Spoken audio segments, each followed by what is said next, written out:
My bad, y'all. I'm live. I'm live. I'm a little late. I'm a little late, but I'm live, man. What's up, Jay Live? What's down with it? I'm a little live, but I'm late. I'm a little late, but I'm live, man. Special guest tonight, man. My brother Zam Ryan, the servant. One of my Raiders partners gonna be joining us tonight. Gonna be joining us tonight. And we here, man. We are here and in action. We in action. Jay Live in the building. What's down with you, Jay Live? What's down with you, Jay Live? What's down with you, Jerry G, man? We here. We here, man. We here. I think I got this shit dropped. Showing them live. We're gonna talk. Who should the Saints draft?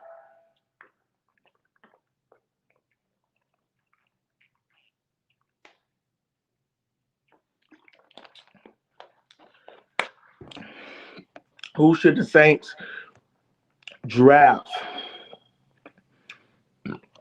Not bad. I'm a little late, y'all. I was supposed to be. What's down, bro? I was supposed to be here a little earlier. It was a little longer on the podcast, my brother podcast, and but I'm here now. I'm here now, and I'm here to talk Saints football. So y'all knew I was gonna come up. Y'all know I was gonna show up. But I'm live. I'm here. I'm only an hour late, but I'm here. My brother Zam has entered the studio, man. What's up with your brother Zam in the building, man? Y'all, shout out to my nigga Zam Bryan. Zam Bryan in the building, man. I'll make sure y'all check us out, man. If y'all NBA fans and like NBA, check us out at Zam Sports and Game Blitz for Izzy Six. And my brother got a new Raiders page coming soon. You already know what's going on. I got that new Raiders page coming soon. But hey, forget all that, bro. We here live, you know what I'm saying, at Saints Blitz with my guy Izzy Six, bro. We here to talk about the Saints. You feel Yeah, me? T So we Dirty. talking about Saints and nothing but the Saints. Make sure y'all hit that like, share, and subscribe right now, because we got a lot of information that we want to bring out as far as dealing with this upcoming draft, dealing with the Saints. Y'all know that we living in the most exciting time right now, and that is the all season, because we talking business, bro. We talking drafts. We talking free agency. We talking firing coaches. We talking hiring coaches. We talking a whole new regime when it comes to the New Orleans Saints. So make sure you don't say y'all chime in, because we got a lot to talk about, man. Go ahead and take it off, fam. You good, man. Like I said, welcome Who That Nation. You know what I'm saying? We chilling in here. Um, we're gonna talk some Saints draft. We're gonna talk a little Tyler Shuck, right? We're gonna talk in general, man. Like I said, what's popping on this draft and who y'all want to take. Y'all already know who I want. I want me a wide receiver to help out Shuck. You know what I'm saying? That's how we what we want, man. I Oh, know. wait. I'm signed in on the wrong page. That's my other page. Oh, Yeah, okay, yeah. Zam Sports. Yo, Zam Zam, Sports yeah. 84. My bad. Zam Sports. If y'all not already tuned in, I'll Zam put it in. Sports 84. Like and subscribe. Yeah. Like this. Shit. Oh, Like you this. good, fam. Yeah, man. You I'm brother good. got some good energy up. So what you thinking, bro? What you thinking? What are you thinking the draft needs? Yeah, I like this guy. You mean guy? I like Zam. Yeah, it's my brother, man. Izzy love the energy up. So look, hey, bro, I got some stuff that I want to talk about as far as who I feel that y'all need to draft, because y'all got a lot of holes out. Y'all got to fill just like my Raiders. But I do feel with the division that you guys are in right now, right, with the likes of Kevin Stefanski being hired as the Atlanta Falcons head coach, it is a goddamn mean shoe in for the Saints to win the NFC South this year. So let's talk about it, bro. What you got to say? Who are you looking at? Like, who are some of the players that you're looking at, bro, that you feel like can definitely come in and fill in the roles to help make the Saints a winning organization I like they like used this to be? guy. He said I like this guy. Yeah, a good brother, man. Good brother. Um, but yeah, I definitely listen. If you got, I like that cornerback from LSU, Mansell Delaney. A nice guy, real lockdown corner. But if I had to go, if somebody just on the board, dude, wide receiver is just such a popular pick as far as like that offense to get clicking. Somebody opposite of Chris Olave. You know what I'm saying? So I just think you got to have two wide receivers in a day's game because you could easily get doubled and get taken out of a game easily. So I do feel like that's so I will be there. If Cornell Tate is there, which I don't know. You're gonna be either I either want Cornell Tate or Makai Lemon. If those two guys are not there, I'll take maybe a David Bailey, Ruben Bain, or Caleb Downs, or Mansell Delane. How many draft picks are you guys looking at this year? I think we got 2 draft picks, I believe, in the second round, I believe. I don't know. I think we got 2 draft picks in the second round. Hold on one second. I'm gonna look this up real quick, you know what I'm saying? And then once I find it, you know what I'm saying? If you can give me the ability to share my screen. Yeah. All right, so I actually got it. I got something loaded up. So just let me know when you're ready. So it looks like you don't even got to load it up. It looks like y'all got 10 picks overall. Oh, 10 picks. Okay. Yep, 10 picks overall in this draft, which is a lot of picks for you guys to make. 2 in the second. A lot of moves, bro. Because do you think that this draft is a little deeper than what people are projecting it to be? I think it's deep at the wide receiver position, and I don't think it's too cornerback heavy. I think at the wide receiver position is deep, maybe a few D tackles. But when it comes down to just me personally, bro, after the second round, I'm like the Grinch or whatever. You know what I'm saying? I'm not really fucking with. I'm not saying the third round people can't be decent, but as far as premium concerned, I lean more to the first and the second round. You know what I'm saying? Like if guys, because like I said, it's hard to really sometimes find a good corner in the second round. Third round, you maybe can find a receiver. I don't know. Maybe you can show me wrong, but I'm saying like most good corners are found in the first round, unless you Jeff Okudah or some fucking body. But so this my thing, Izzy, right? We already know that the Saints definitely need a cornerback or a wide receiver, right? And you want to make sure that you get one of those two in the first or in the second round. Okay.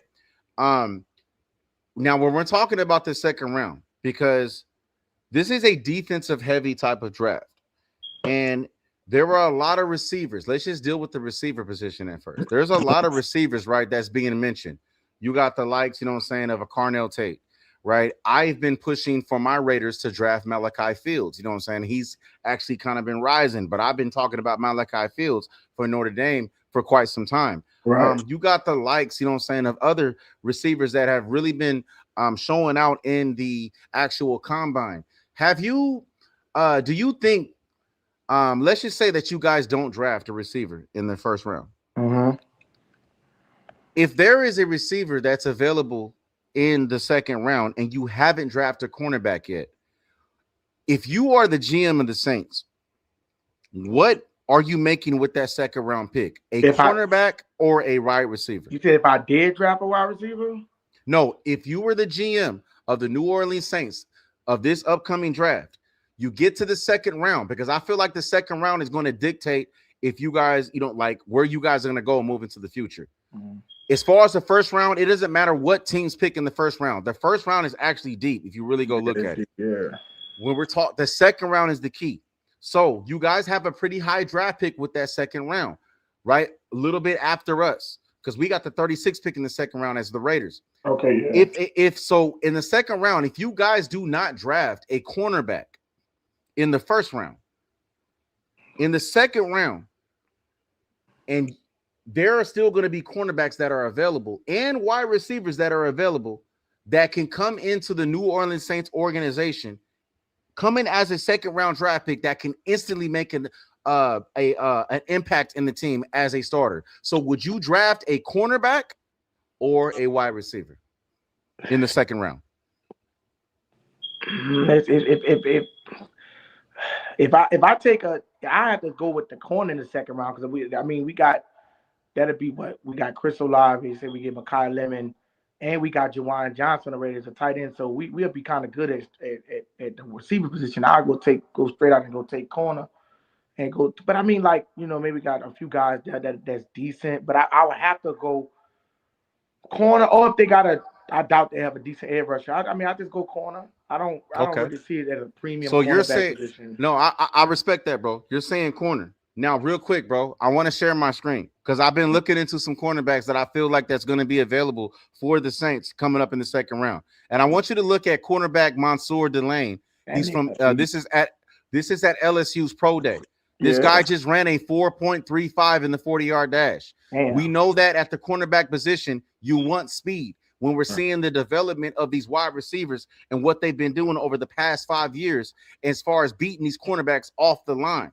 So this is somebody who's kind of going under the radar. Yeah. Now, you mentioned second round, right? But this guy made a huge impact for LSU last year. Yeah. I can see this guy literally being available in the third, right? In the third round, you think so? Yes. That nigga didn't give up no tackles. He didn't give up no touchdowns. I don't think he'll fall as far as the third round. Maybe second, maybe. What y'all think? Bro, y'all think he's gonna fall? I don't know, because it's a tough question, bro. That's the best cornerback in the draft. You think so? Yeah, he's the best one in the draft. And they don't have, bro, and they're falling because of the linebacker positions, offensive line needs, quarterback needs, wide receiver needs, cornerback needs, right? But the cornerback needs don't come until the later rounds. And so when you're getting to that second round, these guys, right, all 32 NFL teams have already made their main picks to help develop the team. So when they're going into the second round, a lot of teams are already going to be solid at the cornerback position. I don't see. So if Mansour was to fall into the second round, I see him dropping to the third, which is why I think, and I'm going to scroll down right here, I feel like with the second round, I would go receiver. And I feel like that Jeremiah Love might end up being available at the wide receiver position due to the fact that how he's been performing at the combine. Now, we know the combine does not determine what type of player that's going to be as far as his production. But trust me, I live here in the Pacific Northwest, and he played for UW. I live here in Seattle. This guy is the truth, man, at running back. You know what I'm saying? Not wide receiver, but at running back. And you guys have Alvin Kamara that's coming off of an injury, right? Yeah. We know that he's the main guy. He's not going nowhere. He hasn't gone nowhere, you know what I'm saying, at all. But you think we have hold 3 running backs with Travis Etienne? Because we just signed Travis Etienne. That is true. You did sign, yes, a 3 running back system. This league is going into a 2 running back system. Look at what the Seattle Seahawks did last year. So you think they're going to go back to 20 personnel? I think that they're going to draft heavy in the 4th all the way to the 7th rounds dealing with the offensive line. And I think they're going to address the needs of running back, wide receiver, and cornerback position in the first 3 rounds.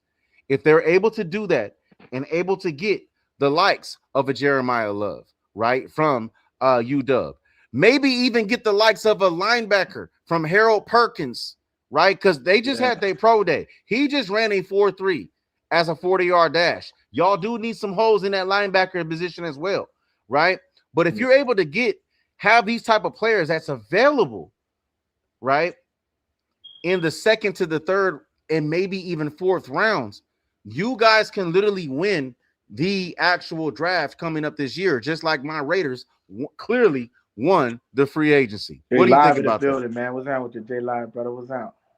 Man, what's out with y'all, man? What's going on? J Live in the building, man. Man, what's out with you? What's your name? Zay? What is it? Zam, man. I got a sports channel, Zam Sports, bro. Zam all right, Sports. That's what's up. Hey man, welcome to the live, man. I hear you saying some things, man. I had to turn up the bombastic side eye.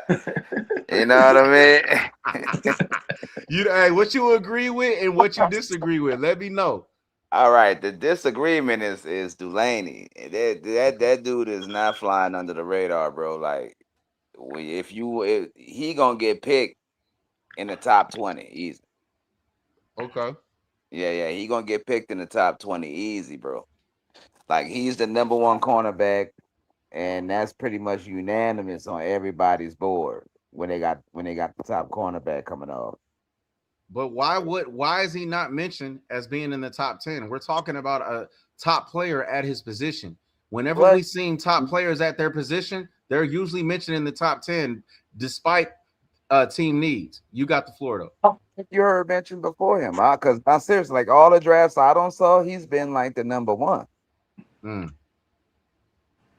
Gotcha. He's been like the number 1 corner off the board.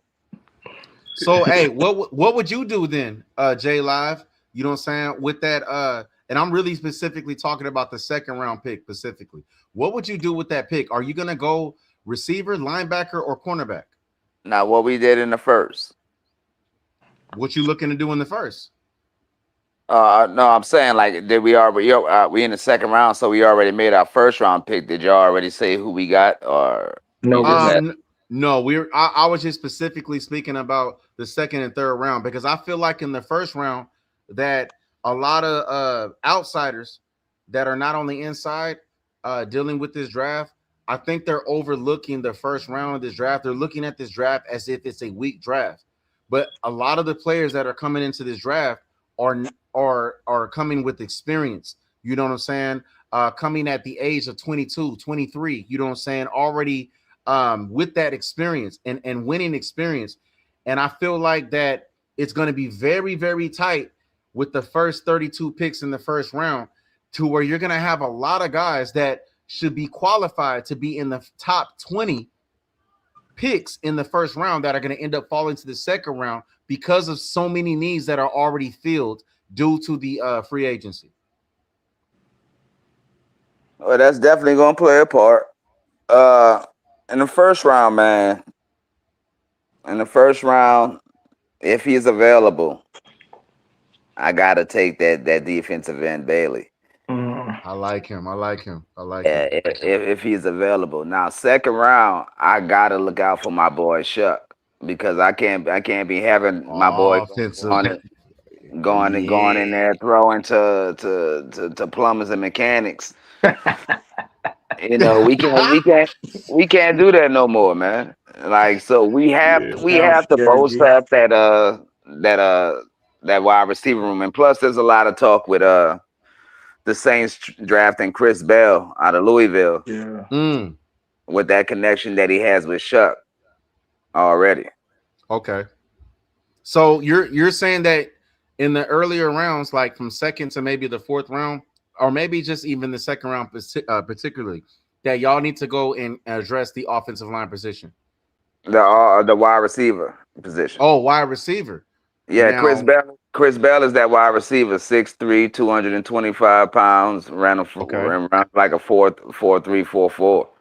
He a okay, I grown, got you. yeah, he a grown man. So that's what I'm saying. We got to look out for Shuck. We have to look out for Shuck. We got to give him a weapon. We got to bolster up that offense because we don't have any weapons on the offense like talking about, except for Chris Olave and ATN right now. So, is it true that you guys? And I'm asking y'all, all y'all, did you guys just sign Zach Wilson? Yeah, man, that dude. Bro, did you see them highlights? That's the worst fucking highlights I ever saw. Bro, I just watched him. Like every throw was cringeworthy. Like the wide receivers had to fight, bro. No ball was placed in a good spot. I'm like, damn. So you don't think that? So we're gonna sit there and act like that Zach Wilson is not talented and that he was just playing behind that terrible Jets offensive line his entire career? I think playing for the Jets, Yeah. I had something that played the part. But I'm serious. After watching that tape, I don't know what to think. I mean, shit, Spencer Rattler started looking good to me again. Man, bro, I'm just not sold on Spencer Rattler, bro. Not me either. He's garbage. He's just too cocky to me, bro. He remind me of Geno Smith. I'm just keeping it 100. He can't look at you down. Yeah, hey, bro. Could you see this though? If they address the offensive line, right? Because if we're talking about addressing the offensive line for the New Orleans Saints, with what they already have constructed, right? As far as where they're going, they're looking to add a second running back. Best believe that's going to happen, right? To help Alvin Kamara. You really only need one receiver, if anything, to address and complete your guys' receiver core because of Chris Olave, right? You have a solid tight end, right? You guys already have the pieces in place. So could it be possible, right, that we could see a legit quarterback battle? And this is how I call Tyler Shuck. Everybody remembers the. Oh, watch out now. We're gonna come from that fucking Mendoza, nigga. Are we gonna see Tyler Shuck beat out a Zach Wilson and a Spencer Rattler? You know what I'm saying? When it comes to this offseason and OTAs, and Tyler Shuck is still throwing like this. No, he's not. It's not even a quarterback battle in New Orleans, bro. Like Yeah. he's our guy. We're building around here. None of them guys we bringing in is even gonna get first team reps. Yeah, they not. So are you solid? Are you solid with Zach Wilson just in case Tyler Shuck gets injured, as far as picking up the pieces and being able to lead the Saints Of to course wins? not. Why not? He's trash. Now I'm more. But if I had to pick up two pieces of garbage, which piece of garbage would I rather? Shit, I don't even know. I don't know yet, bro. I have to watch Zach Wilson in this system and watch the preseason because I really hate Rattler. But like I said, after watching that damn highlight tape of his, Hey, bro, you pretty being much honest. You being honest. I'm glad you said that, bro. He said, I gotta go watch Zach Wilson because I'm telling you, I can pull up some Zach Wilson, you know what I'm saying, tape that's gonna look impressive. That will look impressive behind your guys' offensive line. I know this is a hot take, but I'm gonna say it here first, bro. If Tyler Shuck ends up getting injured and Zach Wilson comes in and plays for the Saints, he's gonna take off. I know you got some wood around you. They're gonna replace. Gotta have some wood around you. Yeah, I'll not for you. Yes, indeed. Yeah, he trying to. I don't know what he trying to conjure up in this motherfucker. Hell yeah, I feel like y'all shooting down Zach Wilson. I feel like that was a good ass sign. Have you watched Tyler Shuck? Trash, bro. It's the bro. First of all, it's the offensive scheme that you guys have around Tyler Shuck is the only reason why that he looks decent. So we'll see how Tyler. I'm telling you. I'm telling you. You know what? On my ass. I don't care. Now, you know Tyler Shuck more gifted than your quarterback that y'all about to draft. That sorry motherfucker Mendoza that won a fucking Heisman with 200 yards a game. Stop it. Bro, I know you know my quarterback's more talented than what y'all about to have in the first round. So what's up, fellas? You in the den with some Lions. Are you talking about Fernando Mendoza, man, who led the Indiana Hoosiers to an undefeated record and won the national championship with 226 yards a game and made the best memorable play in college football history and championship history? Also, you know what I'm saying, potentially to be the number 1 overall draft pick, great leadership skills, also came through the mud coming through California. You mean to tell me that Tyler Shuck right now is better than Fernando? Yeah. The roster. Bro, you know as good as this quarterback that you're trying to say that he is, they only got y'all projected to win about 6 games. Right? Like they was a lot of people was freshmen coming in. 6 games, bro. I mean, that's what they got y'all projected to win. That's the most people 6-7 games. Well, projected to win 11. You a Raiders fan? Crosby back. You a Raiders fan, man? Yeah, unfortunately. I tell you what, y'all can get That's a Raider fan. Y'all can get Derek Carr back. She said that's a Raider fan. Hey, I don't know. Hey, Jerry. Yeah, look, we tried to give him back, man. They didn't want him. We y'all trade for Derek Carr. All right, so look. Tyler Shuck got this year and this year right now to prove that he's the franchise quarterback for the Saints. He proved he's the franchise quarterback. Go watch some motherfucking Tyler Shuck tape because you were some in denial bullshit. Hey, Zam. Yeah. Hey, go watch that highlight when Shuck ran in the end zone for 2 touchdowns against Tampa Bay. Yeah. I seen that. I know what you're talking about. I forgot about that. Yeah, damn, man. He got me on that. Hey, be honest with you, that dude the truth. He got a Josh Allen built too. They the truth. Now look, one thing I would say I'm impressed with Mendoza. He don't waste time with that ball. Like he scored touchdowns. That dude is really good in the red zone. Now his red zone. You talk about the Raiders. We talk about the Saints. I want to talk Saints football. I want to see what y'all talking about. I want to see if y'all real fans, bro. I want to see if y'all know what the fuck going on with y'all team, bro. Because I've been paying attention, and I need to hear some facts, bro. On mama. I don't give it to you, but now you got me up. Let me go ahead and sit up. On the real, facts, we're a better team than the Raiders. Facts, we're a better team than the Raiders. That's a fact. Bro, the Raiders got so many goddamn hoes. You know what I'm saying? Yeah, They got so many holes in they in that fucking armor they got over there. Mendoza gonna help. But but y'all need to start bringing in some players. Y'all lucky Crosby came back. Yeah, J Live, bro. J Live. How you gonna say that, bro? When we got Dean, we got Walker. We didn't fill the whole linebacker position. We didn't got Eric Stokes. See, this is not Raider talk. Go watch Zam Sports. You see what we talk about. We talking Saints, bro. Don't. No, we go. You didn't swear him in his bag and counted up these Saints fans. You gonna slim in this shit. Your ass up on the Lions, then. You gonna defend those sorry ass fucking Raiders now. This is turning a live debate. And Izzy, speaking y'all of don't see what's going on, bro. Y'all don't see what politics. Y'all don't see what the politics of the NFL is doing. My Las Vegas Raiders is clearly about to win a Super Bowl, bro. They about to get an NBA team. What the fuck we talking about? Y'all teams in your division. What teams on in your division?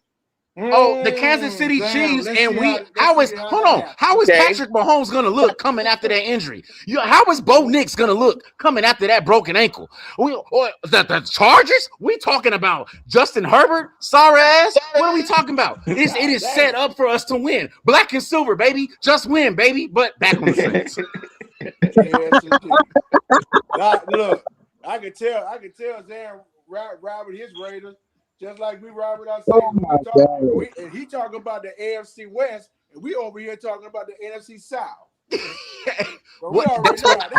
But bro, I said earlier that the way the NFC South is set up, it is a shoo-in for the Saints, no matter what the fuck happens, for y'all to win the NFC South coming into this year. And y'all can thank the Atlanta Falcons for hiring Kevin Stefanski, bro.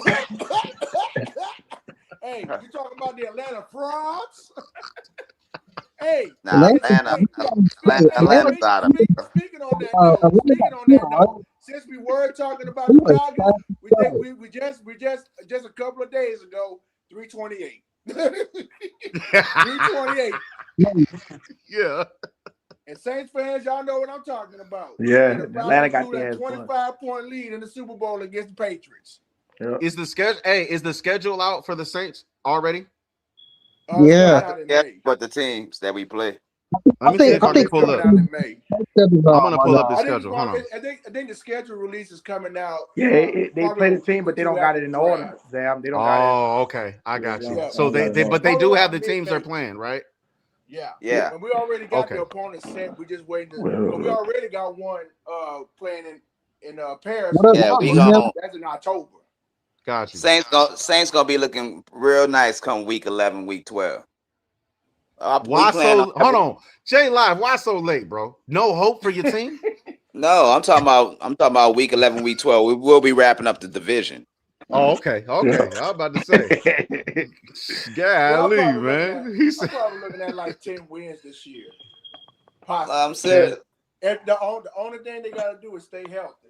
That's the main thing.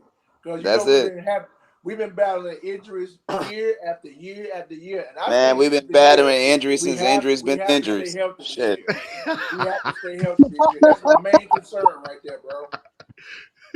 We always hurt. I mean, shit, look at that last game, bro. We didn't have not one wide receiver. We was with our fourth, fifth, and sixth wide receiver, bro. You are not lying about that, bro. Who y'all drafting at 8 though? That's the question. Who? Well, like I said, if David Bailey there, we can't pass up on that talent. Probably look. But honestly, it's gonna be Bailey or Delaney. I can't see him going any other pick. Ooh, I'm going Delaney. I think I'll go with Delaney. I'll still go Tate. I'll take Tate.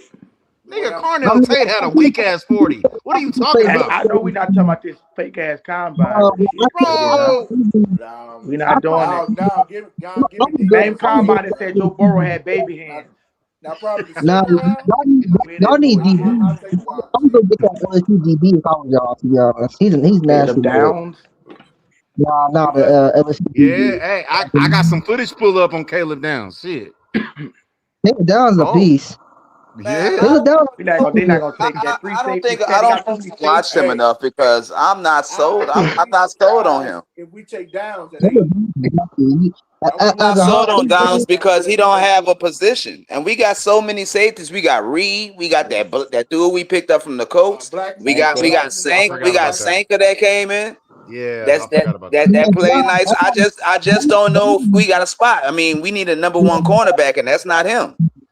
After Alontae Taylor went to the Titans, we do need another. Hey, look, y'all. Hey, TK going off with them Steelers, sounding like Charlie Brown, mama. Look, man. TK, we can't hear you, bro. You're kind of muffled. Yeah, you're muffled, bro. Yeah, you got that black and yellow in the building. Yeah. Hey, black and yellow. Represent J-Line. Can y'all hear me now? Yeah. I mean now. Say, bro, how y'all looking? Y'all looking to re-sign Aaron Rodgers? That's a good question. He's better than you, man. I thought we ain't finna play that fucking game. Let him go. Hey. Y'all gonna have to sign Aaron Rodgers. Honestly, yeah. Steelers need to be ashamed of themselves, bro.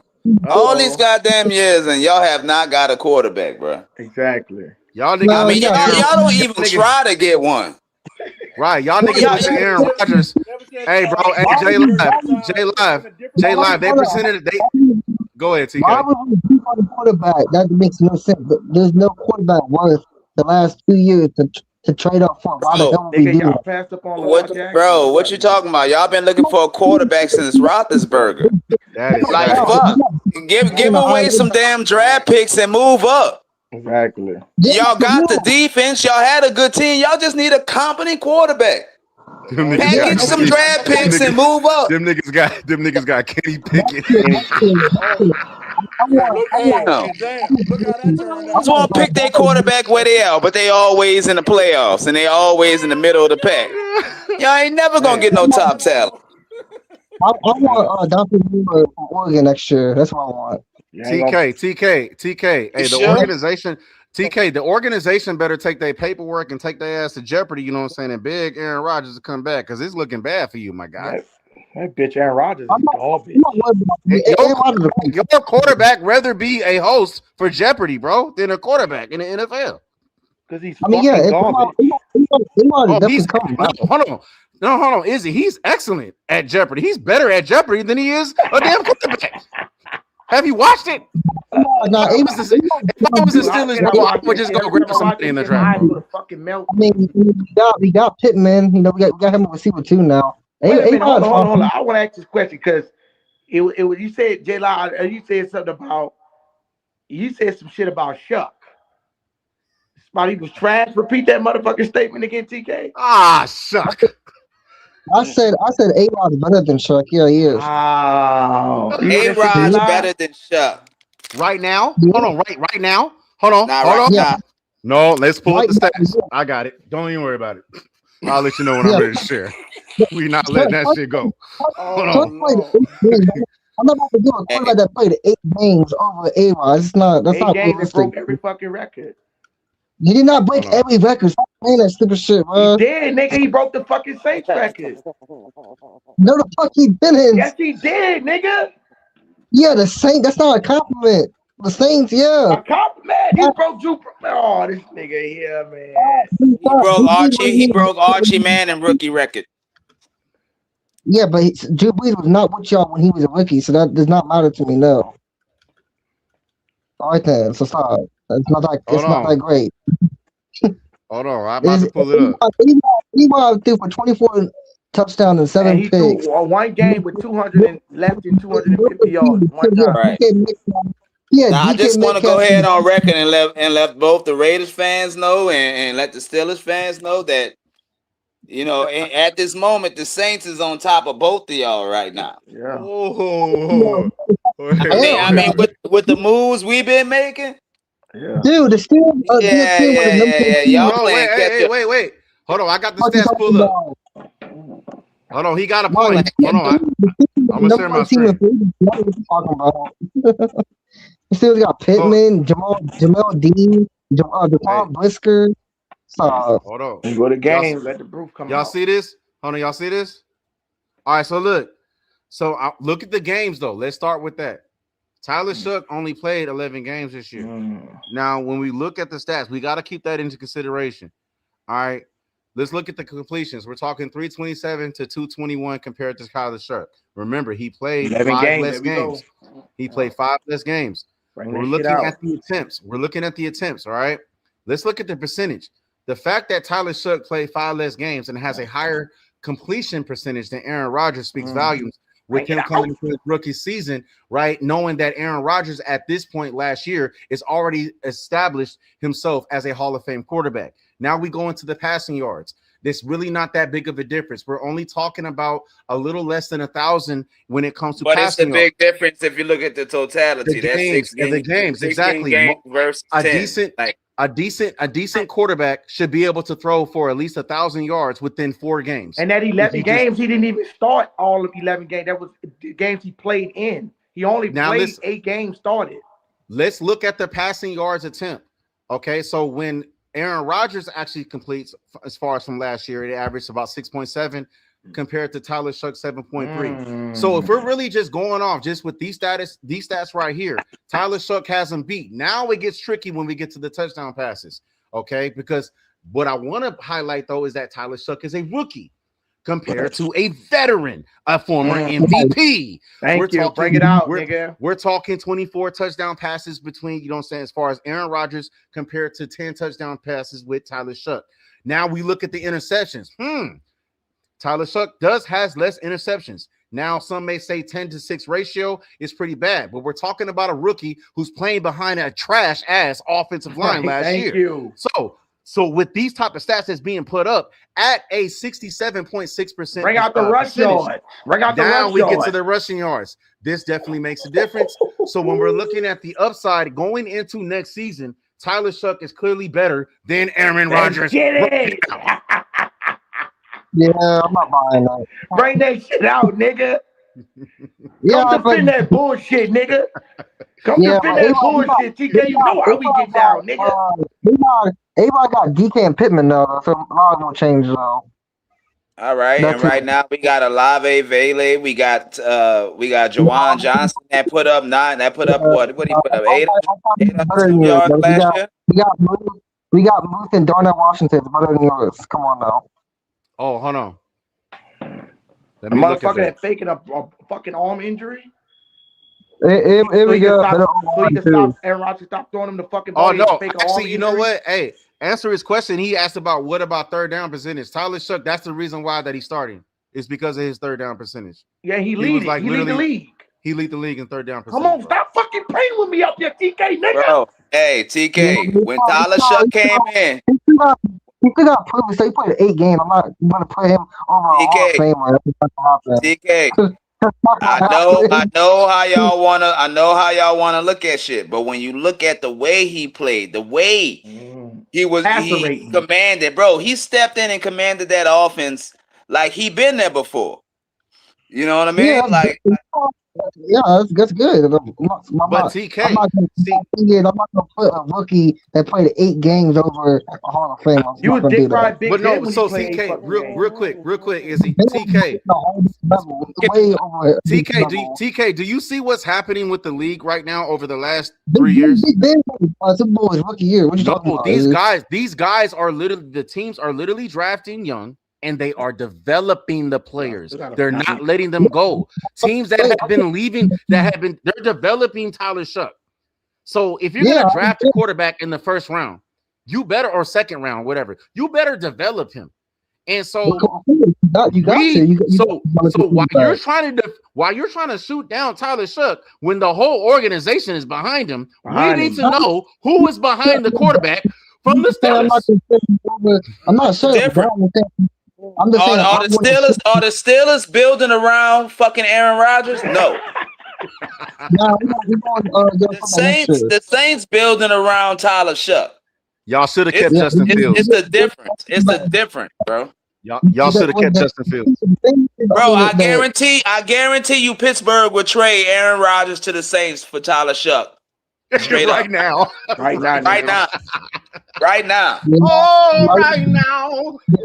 The 27 draft class is better than that draft class any day. So no, Nigga, we do just that. won a fucking best. Wait, time out. What you said? Say it again. I said I want to do that because the 2027 draft class is pretty deep. I want to do that. Hey, Like this Dante draft Moore. class, TK, this draft class deep too, though. You're right Hey, about Not- 2027. That's why you're not a GM. Not with quarterbacks. Hell no. Quarterback, this draft class quarterback is trash. What are you talking about? Hey, we're not trashing in fucking Rodgers. No, fucking no. I'm not taking Ty Simpson fucking first I would round. take him over fucking 90-year-old fucking. Bro, you're not taking. Hold on. You're not taking Ty Simpson over Aaron Rodgers right now. Hell no. Hell no. Ty Simpson is not a first-round talent, dude. Hell no. Bro, Let me tell you something. Pittsburgh need a young bull at the quarterback position. Next year, Any chance you get a young bull at the quarterback position, you better jump. I'm not reaching. I watched the last time the Steelers took a young quarterback. Hold on. Hold on, TK. Do you believe in Mason Rudolph the Red-Nosed Reindeer? Hell no.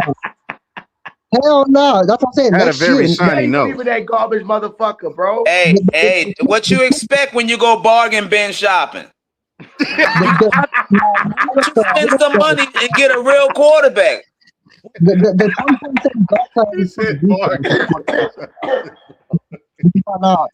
that's what y'all not realize. The 20 next year. Shout out to you. Hey, shout out to you, TK. Shout out to you, TK. You holding it down. You know what I'm saying? We all against you, but you holding it down for your team. But we on your helmet.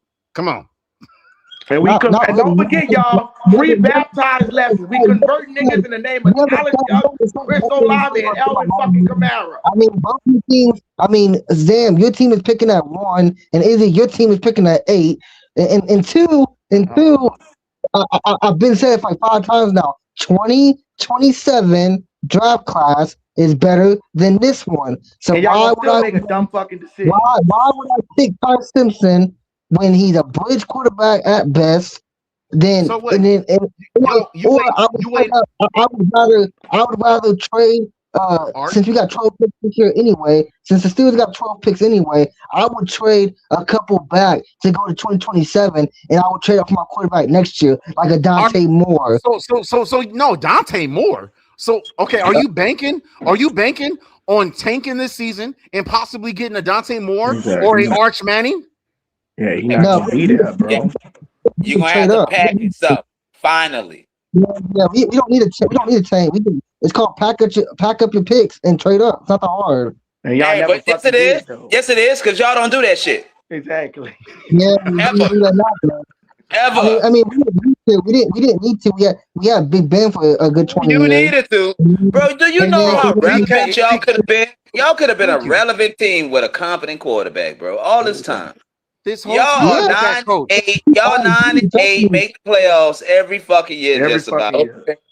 And all because you got a shit ass quarterback, y'all can't go nowhere. That's what I'm saying. As long as that's you're making a point exactly. So imagine if we had a quarterback. That's what I'm saying. Next year, real quick. Let me ask him a real quick question because he on some chicken shit right now. So when all those years, when Drew Brees, the last time we won a playoff game was 2020. We beat the Chicago Bears, right? Those seasons we were actually Super Bowl contenders. We was 13, we 11-5, 13-3, 12-4. When y'all get there, nobody expects Pittsburgh to fucking win the Super. No, you're not in no. We was in Super Bowl talk. So I heard you say some slick shit like, "Oh, Zach think this, that we did picking and this." But the only reason y'all picking is because nobody expects y'all to win. They giving y'all fucking wins, but you acting like y'all actually are in contention. When y'all get y'all heart stuffed out y'all fucking chest, when y'all get that, nigga, when we get that, we actually win games. This year we got a better chance because we finally got a better chance to do what? Make the playoffs. You gotta let me finish. Well, last year was I can't really blame A-Rod for because the left side of O-line was all fucked up, and then we had DK Metcalf, and then we had no other receiver to help him. This year we got Pittman. This ain't got no help. Michael Pittman fucking garbage. So we got Michael Pittman Jr. for a good Trash. receiver too. So he's better than any receiver you got. Fuck you Who talking throwing the, about? hold on, who throwing the fucking No, ball? no, Santa no, no, Claus, no, nigga? Izzy, no, Izzy, let him finish. Let him cook. Who? He's thinking Santa cooking. Claus Let must be him throwing cook. him the fucking ball, nigga. No, Stop. Izzy, You got Izzy, niggas. Izzy, Stop. let him cook. Let him Anyway, cook. so You burning shit up. this is how I would do this shit if I was the Steelers. Okay, so right now, the draft is in 3 weeks, right? We got 12 picks, the most out of everybody, and the draft is in Pittsburgh. I wish the quarterback. I wish more came out of this year's draft Do class. anybody got a Dave Chappelle box for him to wrap this Nah, shit up? hold up. I wish more than to back out and go back to school. I wanted more to come out of this year, and we had 12 picks. I wanted to trade up for more this year. Wrap that shit up, B. But he went back to school, so obviously we can't do that. So that was Come our on, man. You plan. gotta wrap this shit up. You just laid out a whole fucking formula, Krabby Patty formula. To say this and we was going bullshit. straight up to quarterback this year, but You never half asked the J-Line question though, right? That's our fault. Hold on, you hell never would- asked the J-Line question when he asked you, who the fuck is throwing him the ball, nigga? Rudolph the red-nosed fucking reindeer? Touchdown and 7 picks. That's not bad. That's not bad. I don't know what you're talking. Aaron Rodgers played just fine with no receivers. Dude, he got a pass. Was his pass rate higher than Tyler Chuck? He had Arthur Smith as the fucking offensive coordinator. Sit the fuck down, buddy. They had plenty garbage ass coordinators and motherfuckers didn't fucking produce. What are you talking about? Arthur Smith is gone. We got Mike McCarthy that won the West Coast Oh, the offense. same nigga that beat the shit out y'all in the Super Bowl. You So y'all know that what? desperate that y'all went to Talk go. that shit, TK. Bro, Izzy, stop. First of all, you're picking at 8 and 2. Nigga, what the fuck does that mean, nigga? Everybody had a bad fucking. The Bengals picked that one and yet they better than y'all in the fucking. Hey, you act like picking that 8's a bad thing for us It's a right now. bad thing, right, bro? It is a bad thing. Come on now. And two. My point is that we had a terrible offensive coordinator last year. And I love Mike Tomlin to death, bro, but his scheme is outdated, dog. It ain't 2008 no more when you could take people's heads off and shit. Now that era, And Tomlin run the was ball, great. huh? Yeah, when we used to run the ball and win like 20-17 or 20-13. That's not that game. This ain't that game anymore. Hey, that's Steelers football, baby. It is still football, and I want to keep that. But what I'm trying to say is that I just don't think I love Tomlin. I love Tomlin. I do, bro. But I was happy to see him step down because I think his scheme, it was not for today's NFL. It's not the same. It's not. He's Defensive minded coach. Yeah, he's a defensive minded, and his scheme was not. The black coach slam. So why get rid of Mike Tomlin, who's clearly been a defensive minded coach and got you guys success in Super Bowls? Just to fire him, just to hire a defensive minded coach. Who's not proven? Who's not proven, by the way? Mike McCarthy is offense. He's defense. What are you talking about, Sam? Mike McCarthy? You're going to say his 1 year with Green Bay makes him proven? He was the reason why Green Bay won? No, hey, who's Pittsburgh head coach? Mike McCarthy. He back? He back Green Bay? Yeah. No, he's with the Steelers. Steelers, my bad. But Zan, you're tripping. On Dallas, he went. Hey, that's not bad. Because they lack offense, bro. Like they lack offense. Jesus, they need offense. He's speaking not right. That's what I'm trying to prove. No running back. Mike McCarthy is offensive minded, and the Steelers don't need. The Steelers have a good defense. Who y'all got at running back? You do know your running back Najee Harris has a. Oh no, you do know Najee Harris has a meeting with my Raiders next Thursday. Oh, you do? Yes, he did. I reported it. Rico Dowdle, is he? Rico Dowdle. He's leaving. He's leaving the Steelers. No, he with Najee- the Steelers. Damn, he was with Najee Harris is leaving the Steelers. He I know with the Najee Harris's mom lives out here in Seattle. He's leaving. We don't have Rico He on the Dowdle. Chargers. He was on the Chargers. He got We got Rico Dowdle and Jalen Warren. We don't need him. Yeah, I mean Rico Dowdle. We punished him last year. Go ask. We crumbled him up like a fucking. Rico Dowdle. Oh, that's right. Najee Harris already left the Steelers. I'm tripping, bro. Yeah, he tripping. My bad. TK. So back to the barnyard motherfucker. So you really think Aaron Rodgers give y'all listen? How you think Aaron Rodgers give you a shot at a title, right? Wait a minute. How can Aaron Rodgers give you a shot at a title, right? If the motherfucker couldn't even in his prime with Devontae Adams, the best receiver at that time, couldn't do shit against the 49ers in his fucking prime. Hold on, wait a minute. In his prime, he couldn't even get over the fucking hump. And take this from the NFC. We're in the NFC, so we know what's going on with Rodgers. Hold up, wait a minute. Hold up. Let me get this shit out. Let me get it out. He in his prime. He ain't gonna let me get the motherfucker out. Boy, I'm about to take you down, boy. He coming back out. No. My guy Izzy been having. Izzy been having technical difficulties all night. Here he comes. Hold up. Can I get it out? Fuck, I can't get it out. Fuck. Go ahead. In his prime, when Devontae Adams was the best receiver at his position, right? Had the most led the league in receiving and everything, got their asses bounced twice. One in the divisional, twice in the divisional, one at the number one fucking seed. Couldn't get over the hump. So what makes you think that this fucking crumbled up ass Pop-Tart motherfucker gonna possibly come in here and you seen what he did against the game was 6-6 going into the fourth quarter when the Steelers was playing the Texans. Literally the game was right here with DK Metcalf. And this dude threw a fucking pick six and they get blown out 30-6.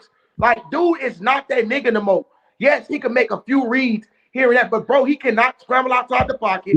He cannot do it with no fucking DK dropping the fucking ball. I'm gonna tell you why I don't agree, because first of all, like I said, the Steelers had no receivers, and you know that, Izzy. You should know that. DK Metcalf not a receiver? That's a fucking receiver, dog.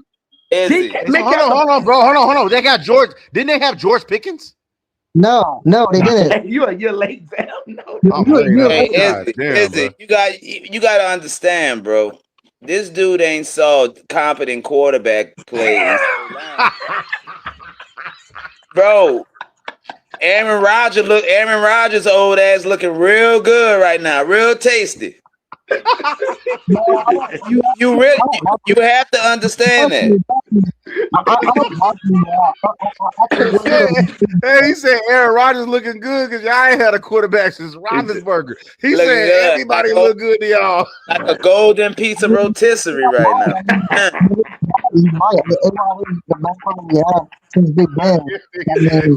Honestly, the last good quarterback they had was Ben Roethlisberger, bro. Think about that shit. That shit was like what, 19 fucking years ago? Damn. Hey, when did Ben retire, bro? 2020. I believe Ben Roethlisberger?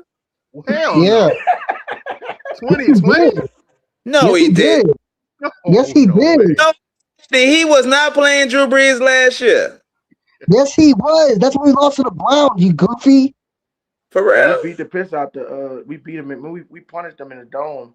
And that was what, 20? Damn, it feels so much. I know it do. Much in 5 years. Bro, it feel like he retired 15, 16, 17. Because motherfuckers, that's how shitty that quarterback play was. Skipping dimensions in this motherfucker. Damn. Yeah, going in the spirit world on them garbage motherfuckers. I mean, y'all was just in the same boat until this year. No, we can't do that, right? No, hey, we was, hey, bro. Hold on, wait a minute. Let me add a little context to it. Let me give it back to J-Live. The context is when Drew Brees retired. Hold up. Jameis Winston, we was 14 touchdowns to 3 interceptions with a passer rating of 102. He's mad as fuck, bro.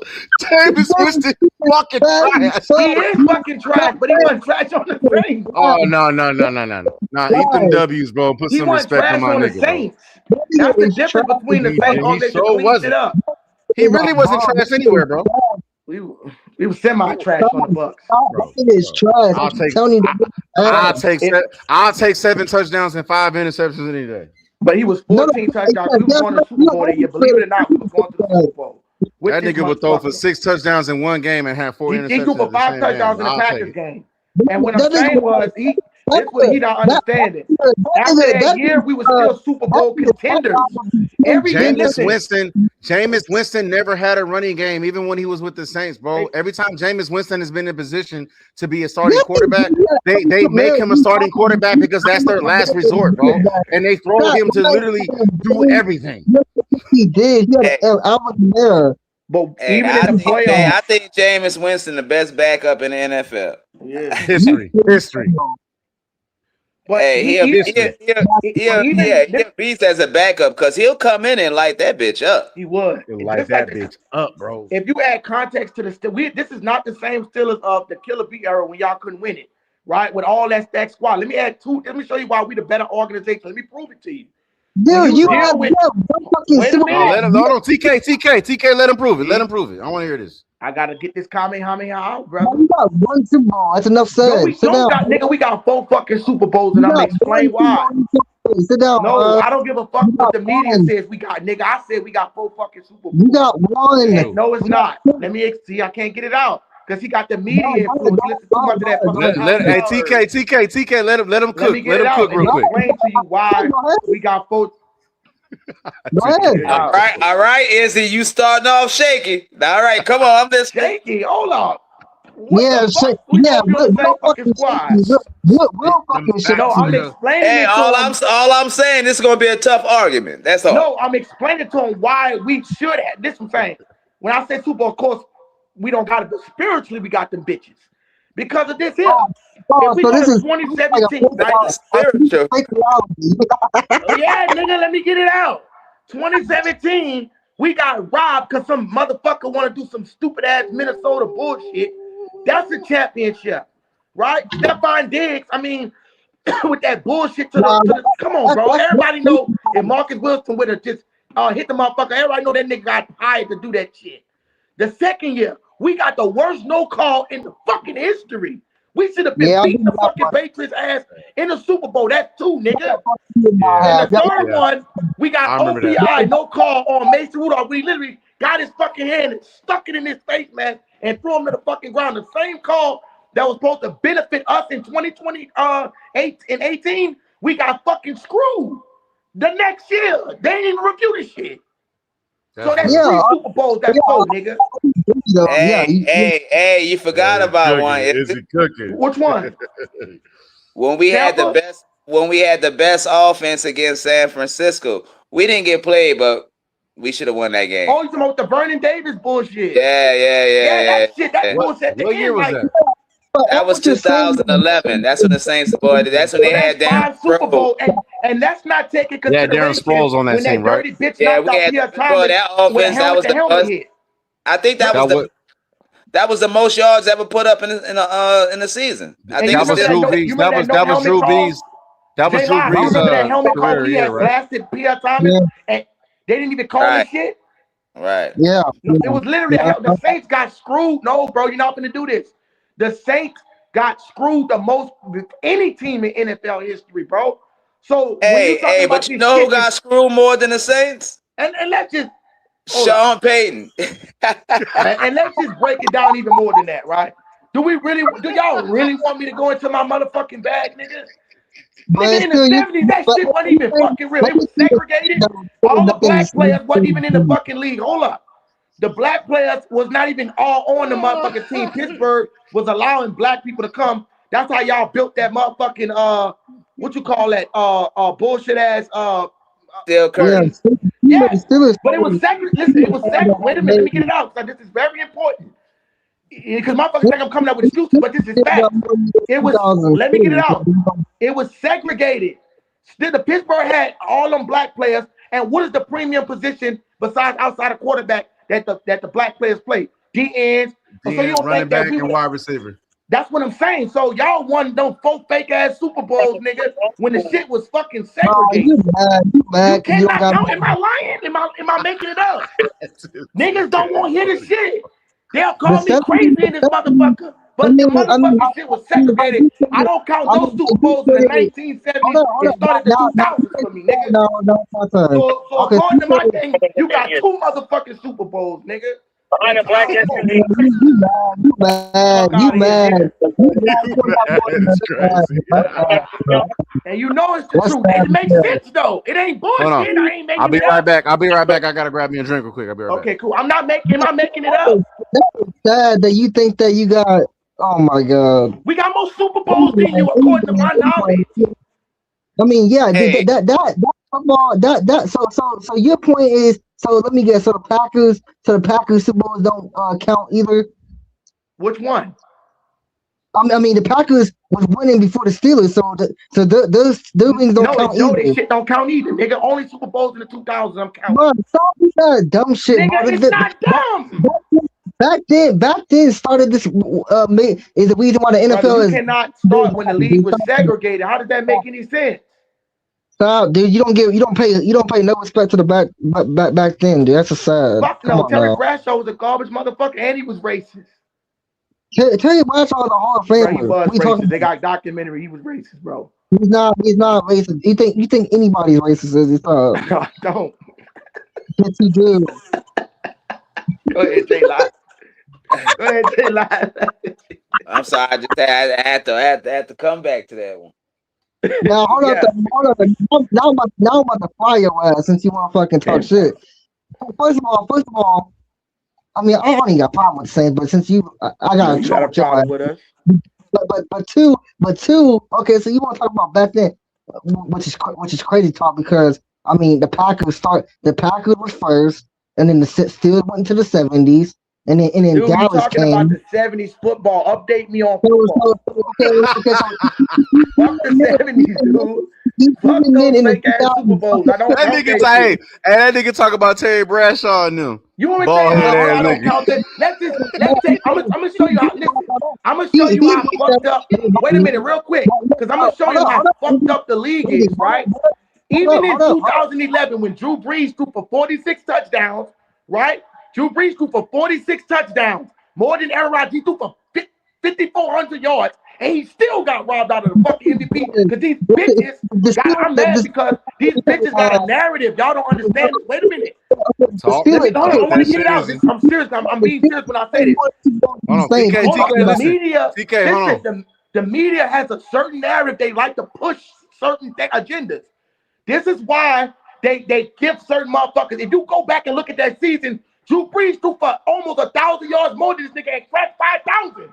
The only quarterback to throw for 5,000 5 times, and our record was 13-3, and he threw for more touchdowns than Aaron Rodgers. So how the fuck Aaron Rodgers get the MVP? That nigga should not be a full-time Yeah, MVP. like Aaron Rodgers not even knocking on the door of Drew Brees records. He not. Drew Brees in every statistical category, but it's rigged.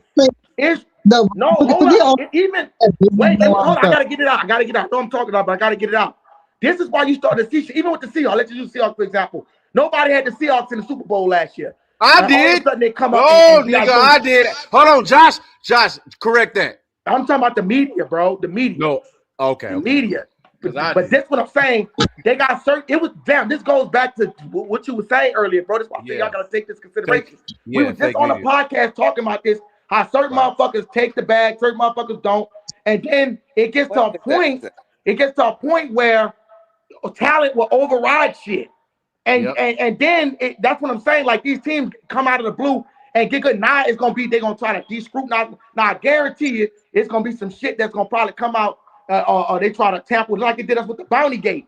That's why they suspended Sean Payton for a whole fucking year after Yeah, that that shit. was But some you don't bullshit. suspend Brady for 3 years or fucking Right. with deflating football Or Belichick. and Belichick, yeah. and they don't take nothing away from them because it's rigged around certain teams. That's why they cater to them. That's We great. can sign Yeah. Travis fucking Etienne, yet only Rich Eisen talks about it. But if the Chiefs sign him, they talk about fucking Kenny Walker. He ain't no better running back than Etienne. Oh, whoa. No, I'm talking about with his 13th with the production. Oh, the Yeah, okay, overall okay. production. This said if Okay. they're in the same boat. How you Yeah. don't get on? How they don't make? How the Saints don't make first things first?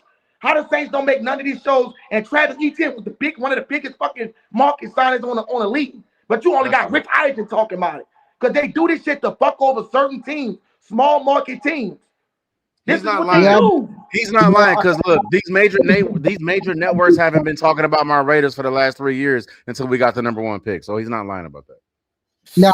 Yeah, he's right. Well, that was actually a good thing. You know what I mean? I was If they were talking about, yeah, you don't want to be talked about because that makes your story better anyway. You don't want to be on ESPN and First Oh, Take. nigga, I want to be on it. No, I want to be on ESPN, motherfucker. Fuck that shit. You know, I don't think you really understand, bro. And look, I guess Josh could attest to it too. Hey, what this the same level like with the bullshit call with y'all when he threw it to Malcolm Butler, that dumb shit, which was really because they wanted to get you said Russell Wilson the MVP, dumb shit. Like if you really take that into consideration, that'll add 3 to y'all chart. Because that was come on, big handed to the grant. Thanks to Darrell Bevel, man. That was the play caller. He was the offensive coordinator at that time. He didn't want the reason why they didn't pass it to Marshawn Lynch is because he said to the media, "I'm only here because I don't want to get fined." And he never answered anybody's questions. You know what I'm saying? During the Super Bowl pre-show, he never answered any questions. They got mad at him. That's what I'm saying, bro. So you counting. So if you really want to set that, you give Seattle. In their mind, this motherfucker messing with our production. But that's what I'm saying, bro. Yeah. Like, you want to start being technical on some of these Super Bowls and certain shit that goes down, bro. A lot of teams shouldn't have what they have, like Brady and them.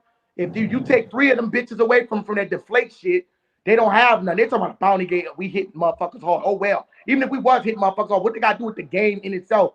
It ain't like Brett Favre got hurt in the fucking championship. He played the whole fucking agreed. Yeah. And look, Patriots got 2 gates. They got Spygate and Deflategate. And none of their coaches ever got suspended or anything like that for a whole year. Nope. They trying to listen. No, listen, real shit. You know what they trying to do? I swear to God, listen. You know what they trying to do? They're trying to make Tom Brady. Remember they said Tom Brady couldn't play 3 games or some shit like that. Yeah. Remember that happened. They said Tom Brady. They're trying to make it look good. They said Tom Brady can't play 3 games. That was bullshit. It was 6 games. He should have been out for the year because he cheated. He should have been out for the year because he cheated. But they it was 6 out for a whole fucking year. And tried to hide it. It was 6 games. It was 6 games, and then that's how we heard about Jimmy Garoppolo because he had to play and fill in. You know what I'm saying, for Tom Brady that following year. That's why but they knew about Jimmy G. They wanted to see what he had. Yeah, you ain't lying. Right quick, y'all. He said that's what happens when the Steelers fans tried to invade and destroy Saints fans, knowing they failed. It don't matter. Yeah. TK out of here. TK talking his shit. Yeah, TK. Shout out to TK, bro. Here, man. Shout out to TK, man. Come on, we know the Steelers. Come on, bro. Stop it. They haven't been relevant. Let's just be honest, bro. The motherfucking Steelers haven't been relevant. It's just we really doing the same shit that Seattle doing. To be honest, y'all had maybe like 2-3 years of like mediocre quarterback play with what's his motherfucker name? Hold up, TK. Real quick. Don't mention his name. Do not mention his name. Y'all flip the script. We ain't doing this. We doing the same shit without drafting in Tyler Shuck and coming out of the blue. They're actually doing it the right way. But you got motherfuckers like, I mean, y'all say y'all looked incompetent at one point, like the San Antonio. My eyes bad like a motherfucker. What's that? Y'all haven't won a playoff game since 2016.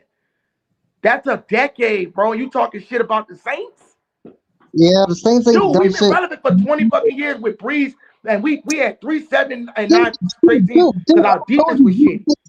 But bro, y'all had the killer beat era, and y'all still, I give y'all one pass with the Le'Veon Bell was hurting the AFC Championship. But bro, y'all got y'all asses beat by the Cleveland Browns. Nick Chubb ran all over y'all asses, and y'all got y'all asses handed to the fucking Blake Bortles and the Jaguars. We never got blown out in the playoff game, nigga. Even with that sorry ass fucking beast quake, I gotta bring it up. We still get blown the fuck out.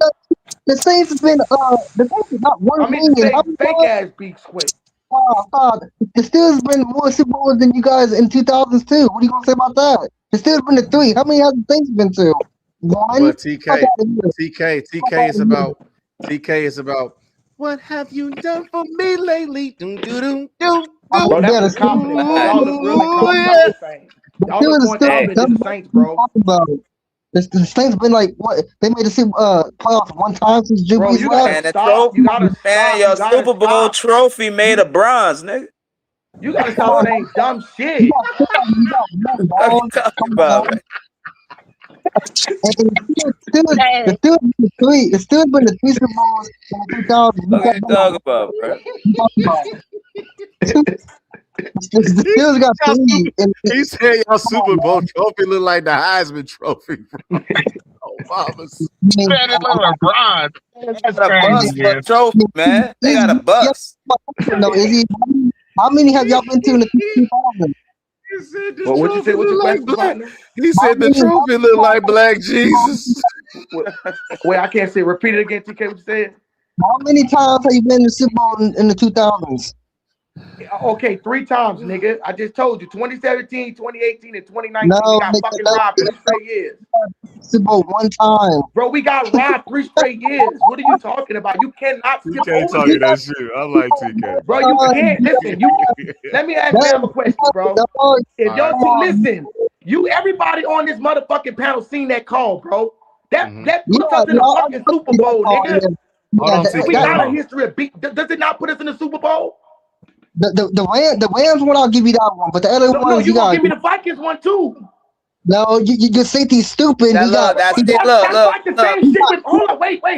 Hold up, wait. Hey, No, wait. The Viking one, we gotta eat that Vikings one because he just fucked up. No, I'm not eating that shit. I'm gonna ask the Seahawks fan, right? Joshua Levite. If this dumb motherfucker, you say because it's a player fuck up. So if I ask Josh, if they was doing some dumb shit, hand the bitch off to Marshawn Lynch, do they win? Hold up, because it's scheme. It's still scheme. That's true. So if his dumb ass just not tackling motherfucking bounds, the game over. If he hand the bitch off to the Marshawn Lynch, do y'all have 3 Super Bowls? Yep. All they had to do was give it to him. Anybody can see All they had to do was give it to him. The Vikings weren't supposed to win fucking nothing, dude. Stop. Yeah, but I'm not. Yeah, but you got to eat up that Vikings one, dog. Yeah, I'm not eating shit. Let's go to the 2019 playoff game. Hey, man, look, that year we won by the rookie and we died by the rookie. But I'm not eating that shit, nigga. I'm not eating that shit. That's everybody knows, bro. Hey, we had a lot of rookies. Our rookies was eating, bro. Our rookies was fucking eating that shit. Like that play, bro. That's literally all you do is wrap him up. Then you knock Ken Crawley out the fucking play. Yeah, it's a bad play, but bro, everybody know we win that game. Bro, y'all was mad at my boy. Y'all was, bro. You know what? Some people never forgive Marcus Williams for that. Man, fuck Marcus Williams. See that, bro? Fuck Marcus Williams. That man was a rookie, man, and he was a good rookie. Bro, that nigga fucked my Super Bowl up, bro. You know, that's some dumb shit. Like, you literally just tackled him, bro. I'm not letting that nigga off the hook. Now, I'm not with the throw death threats at the man and shit like that. You know what I'm saying? But as a football player, fuck that nigga, man. Fuck him. Hey, y'all know, hey, real quick. We need everybody to try to round up some money because Izzy got a saying, right, that we need to get on a t-shirt. If y'all ever watch his shorts, bro, if y'all ever watch, hold on, shut up. If y'all ever watch his shorts, he starts all his shorts like this. Listen to this. Yeah, the Saints, we about to bust everybody's ass. So we need to get a t-shirt that says with his face that says we about to bust everybody's ass. If you ask Izzy why the Saints, hold on. If you ask Izzy why the Saints are going to make the playoffs, he's not going to give us an analytical type breakdown. He's going to say, we just going to bust everybody's ass. This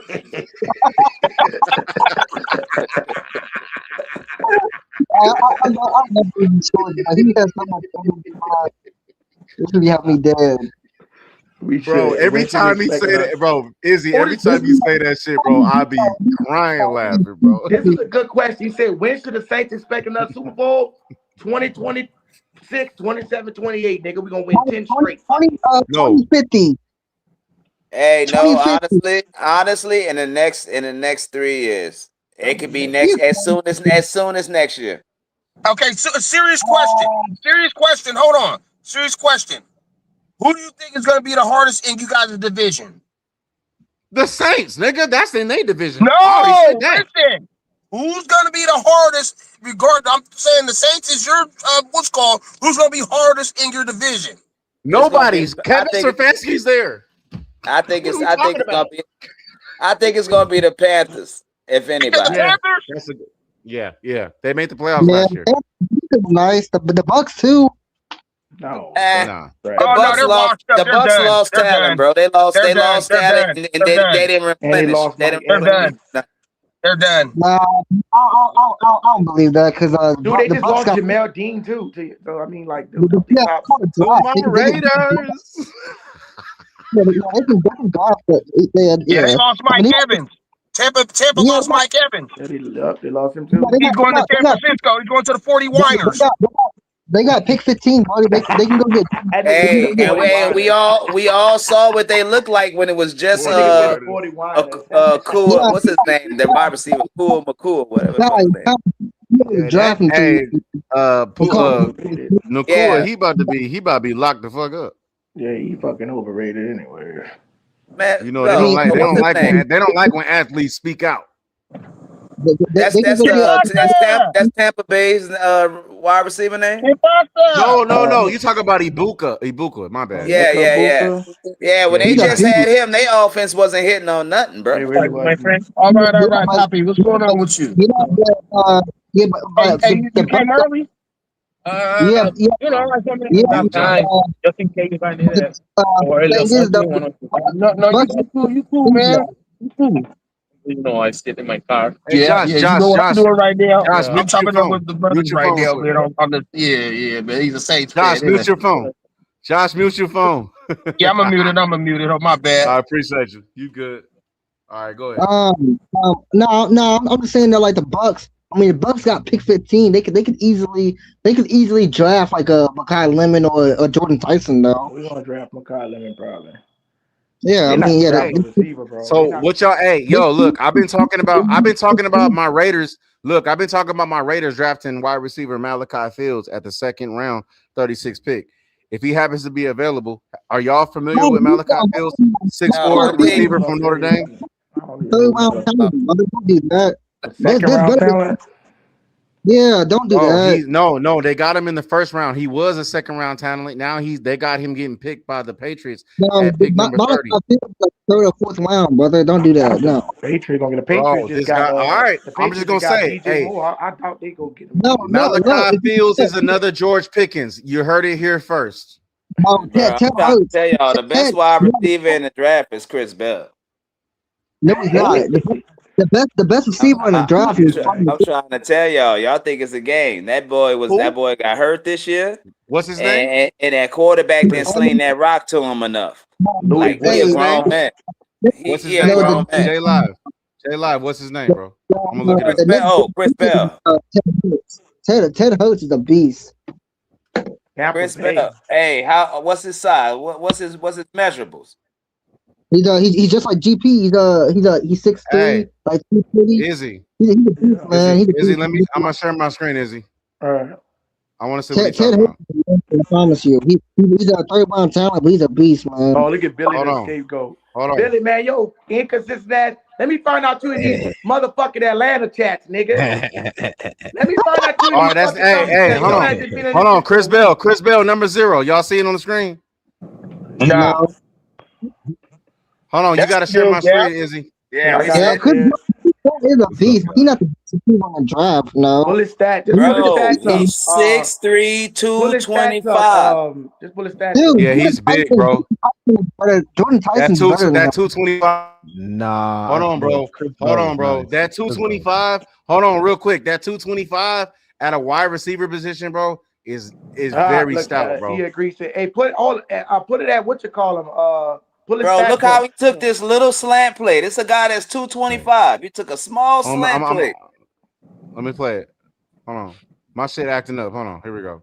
I mean, Chris Bell, he's good, but he's not even top 3 best. He's not even first round talent. That's because he didn't play for one of those top high end schools with a nice quarterback and all that, but BS. But wait till you get to the league and he get with Chuck.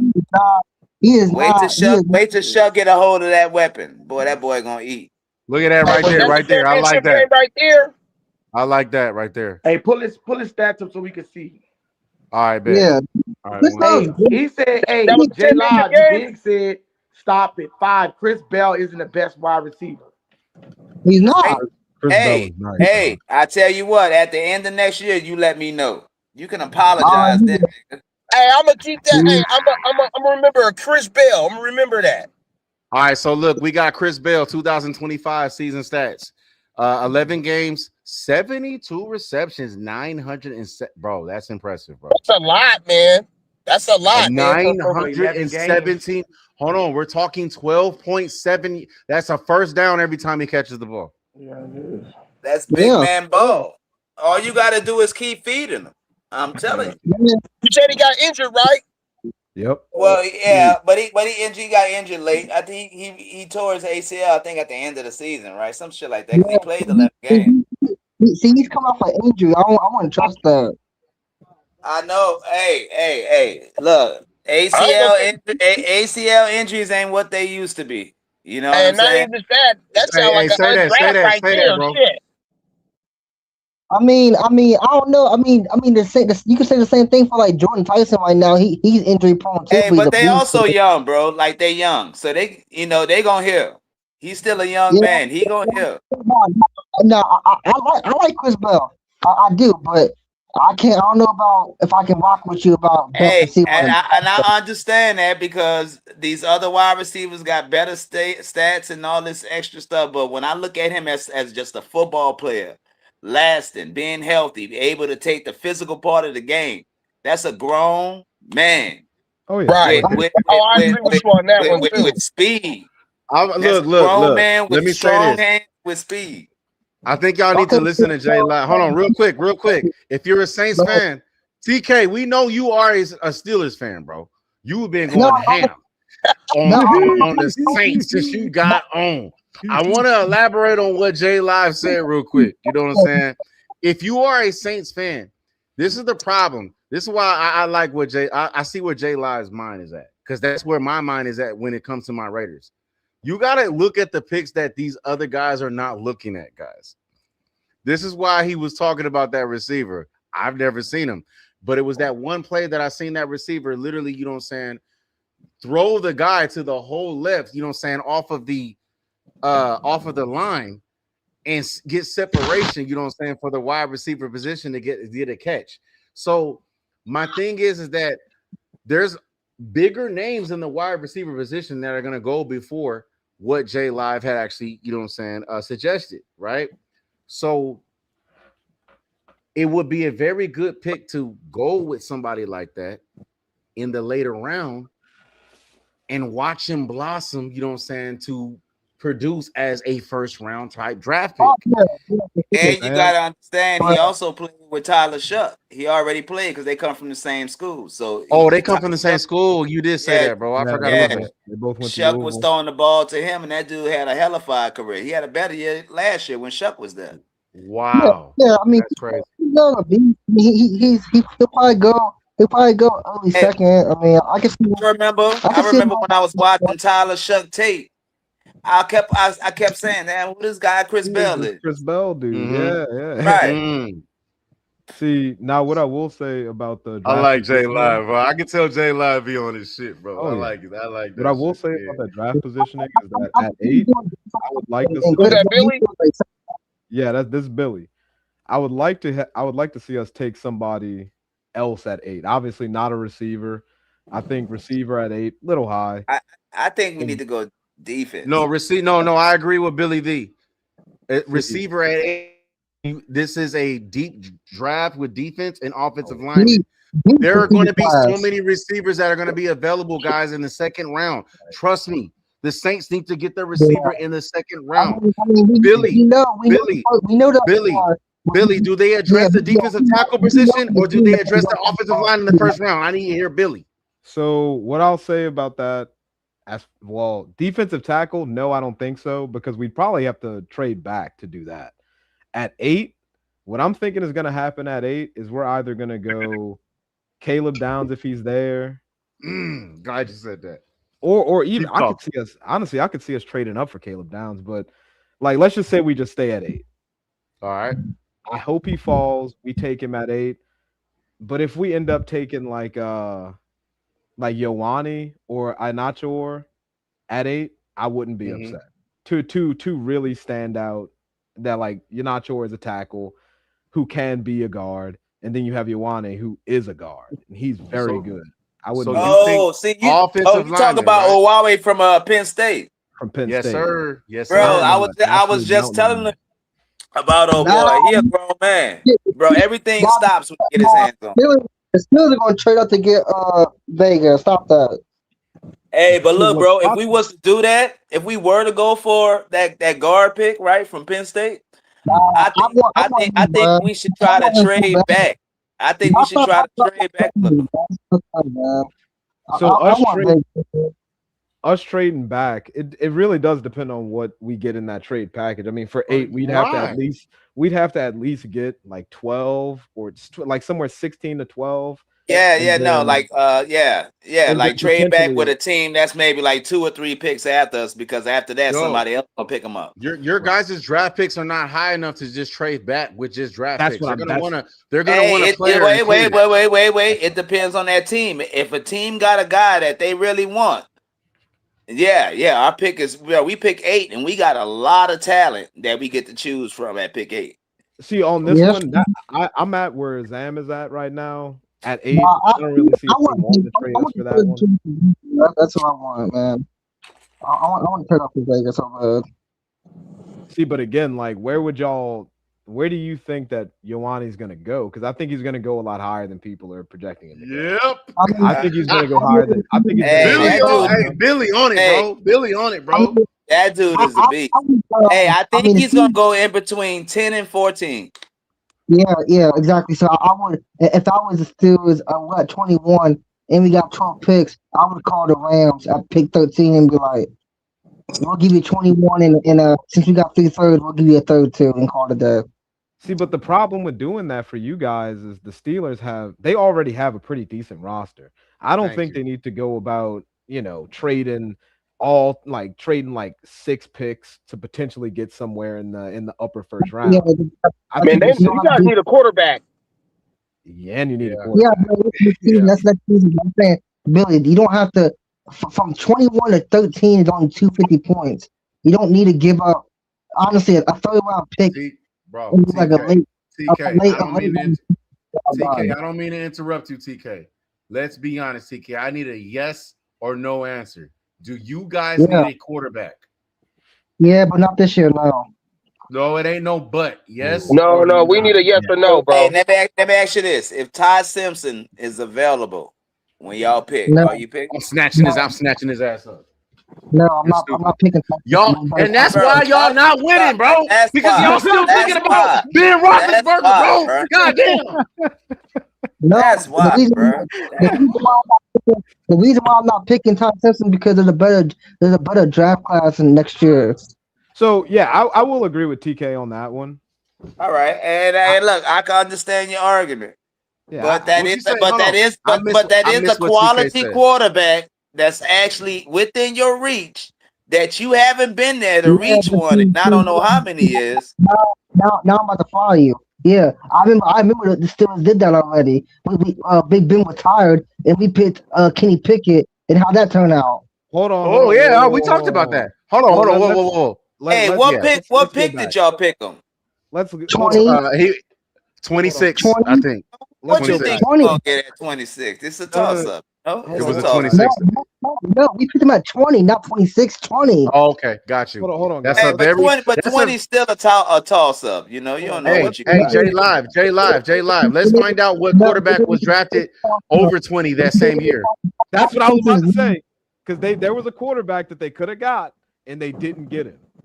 Yep. Yeah, exactly. TK, I understand your point, but it's a consistent inability to draft good talent and analyze who is a good option at that pick.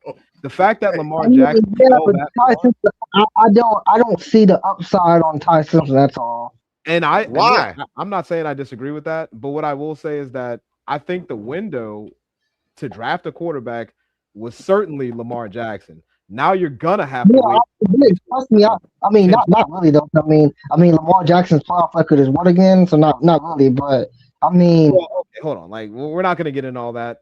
We're not gonna get yeah, into all that. you don't want to do that because the Steelers own Lamar Jackson anyway. But anyway, Hey, hold on, real quick. Hey, real quick, TK. Let me ask you this: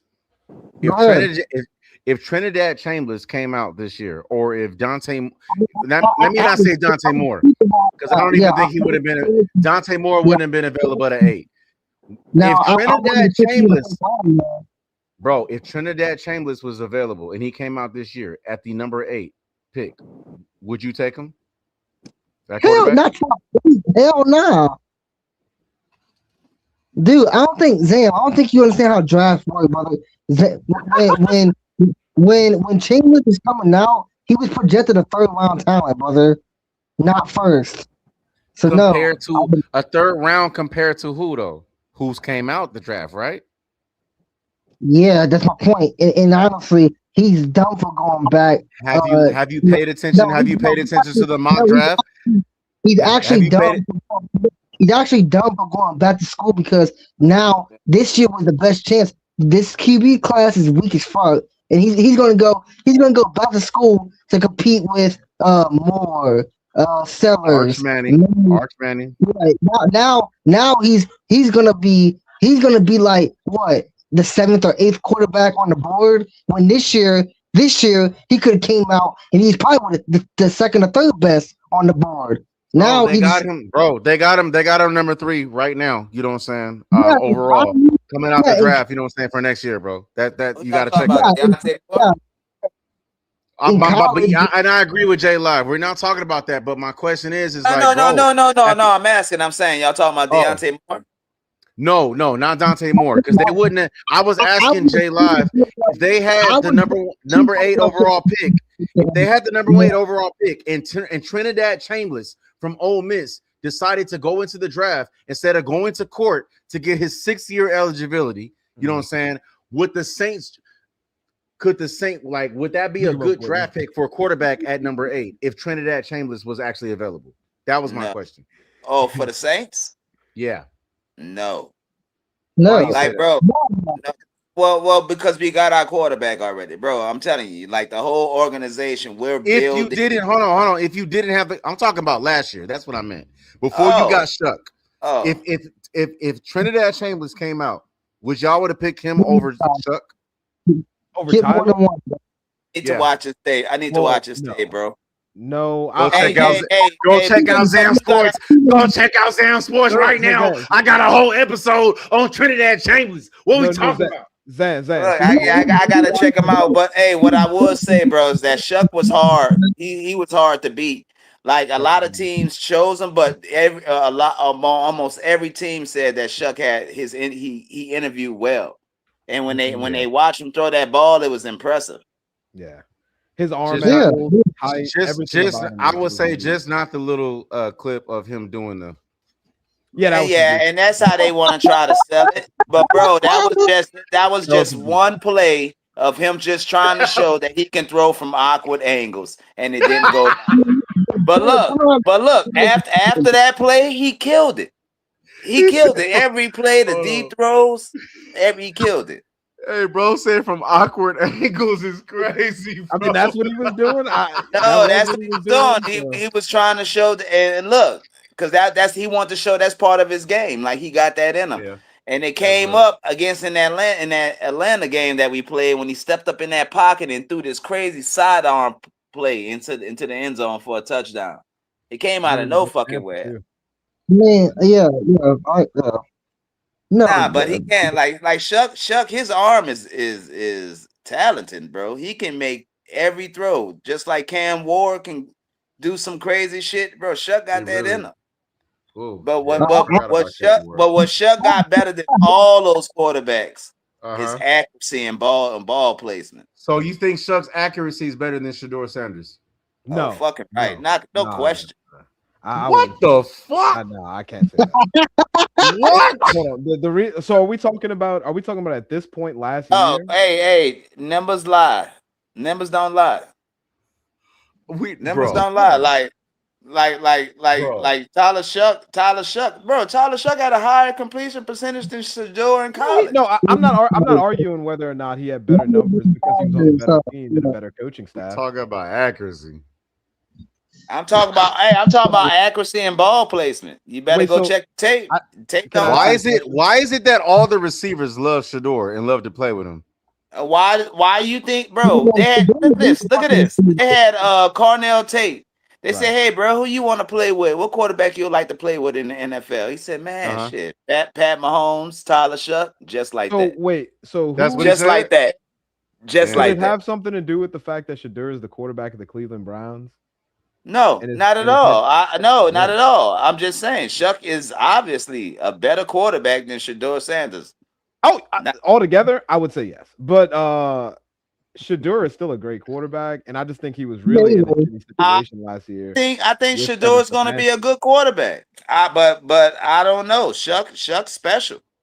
You don't have too many rookies come in and do what he did. Come on. I do agree with that. Who are you taking, Kellen Moore or Kevin Stefanski? Talk that shit, bro. She told me bust down my AP. Sam tripping. Sam walking. So I think it's a mixture of coaching and receiver talent that is different between the two teams. Hey, Kellen Moore got a steadiness with him, bro. I agree. He got a steadiness with him. He don't flinch. And you know what Kellen Moore has? You know what Kellen Moore has that Kevin Stefanski doesn't have? An offensive line. A Super Bowl. He's a Super Bowl winning head coach. He also OC. He was also a quarterback. It's the same, bro. He was also a quarterback, and he happens to be one of the best college quarterbacks to ever do it. He knows for Boise State. Boise State was a great school at that point. They were beating the fuck out of everybody. When Kellen went there, they were beating the shit out of everybody. He's not lying. I think Dallas drafted him. Huh? Wait, what happened? So I think Dallas drafted him. Dallas drafted him, but he is like 5'11". He was like 190 pounds or something like that when he got drafted. He just wasn't an NFL guy. He lost his spot to Dak, who is like, 6'2", 215, 220-ish. Big motherfucker, big arm, and he's got the accuracy to back it all up. Dak is also like a top 10 quarterback in football. I don't know. Dak could be. Dak go through mental bullshit. Look at Sam. Sam was ready. I don't want to hear shit about it. Dak is the man. Dak is the man. He's from Louisiana. Put some respect on Dak, bro. Put some respect. Look. Dak got my respect because Dak will light up an offense. However, Dak don't got the mental toughness to make it over the hump. He's soft. No.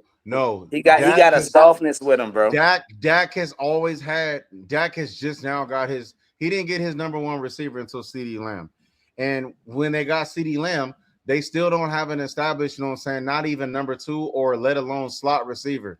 That's the problem as far as what's going on with Dak. Is that Dak's having to do that now, but Dak's been having to do extra, bro, without a number two receiver for years.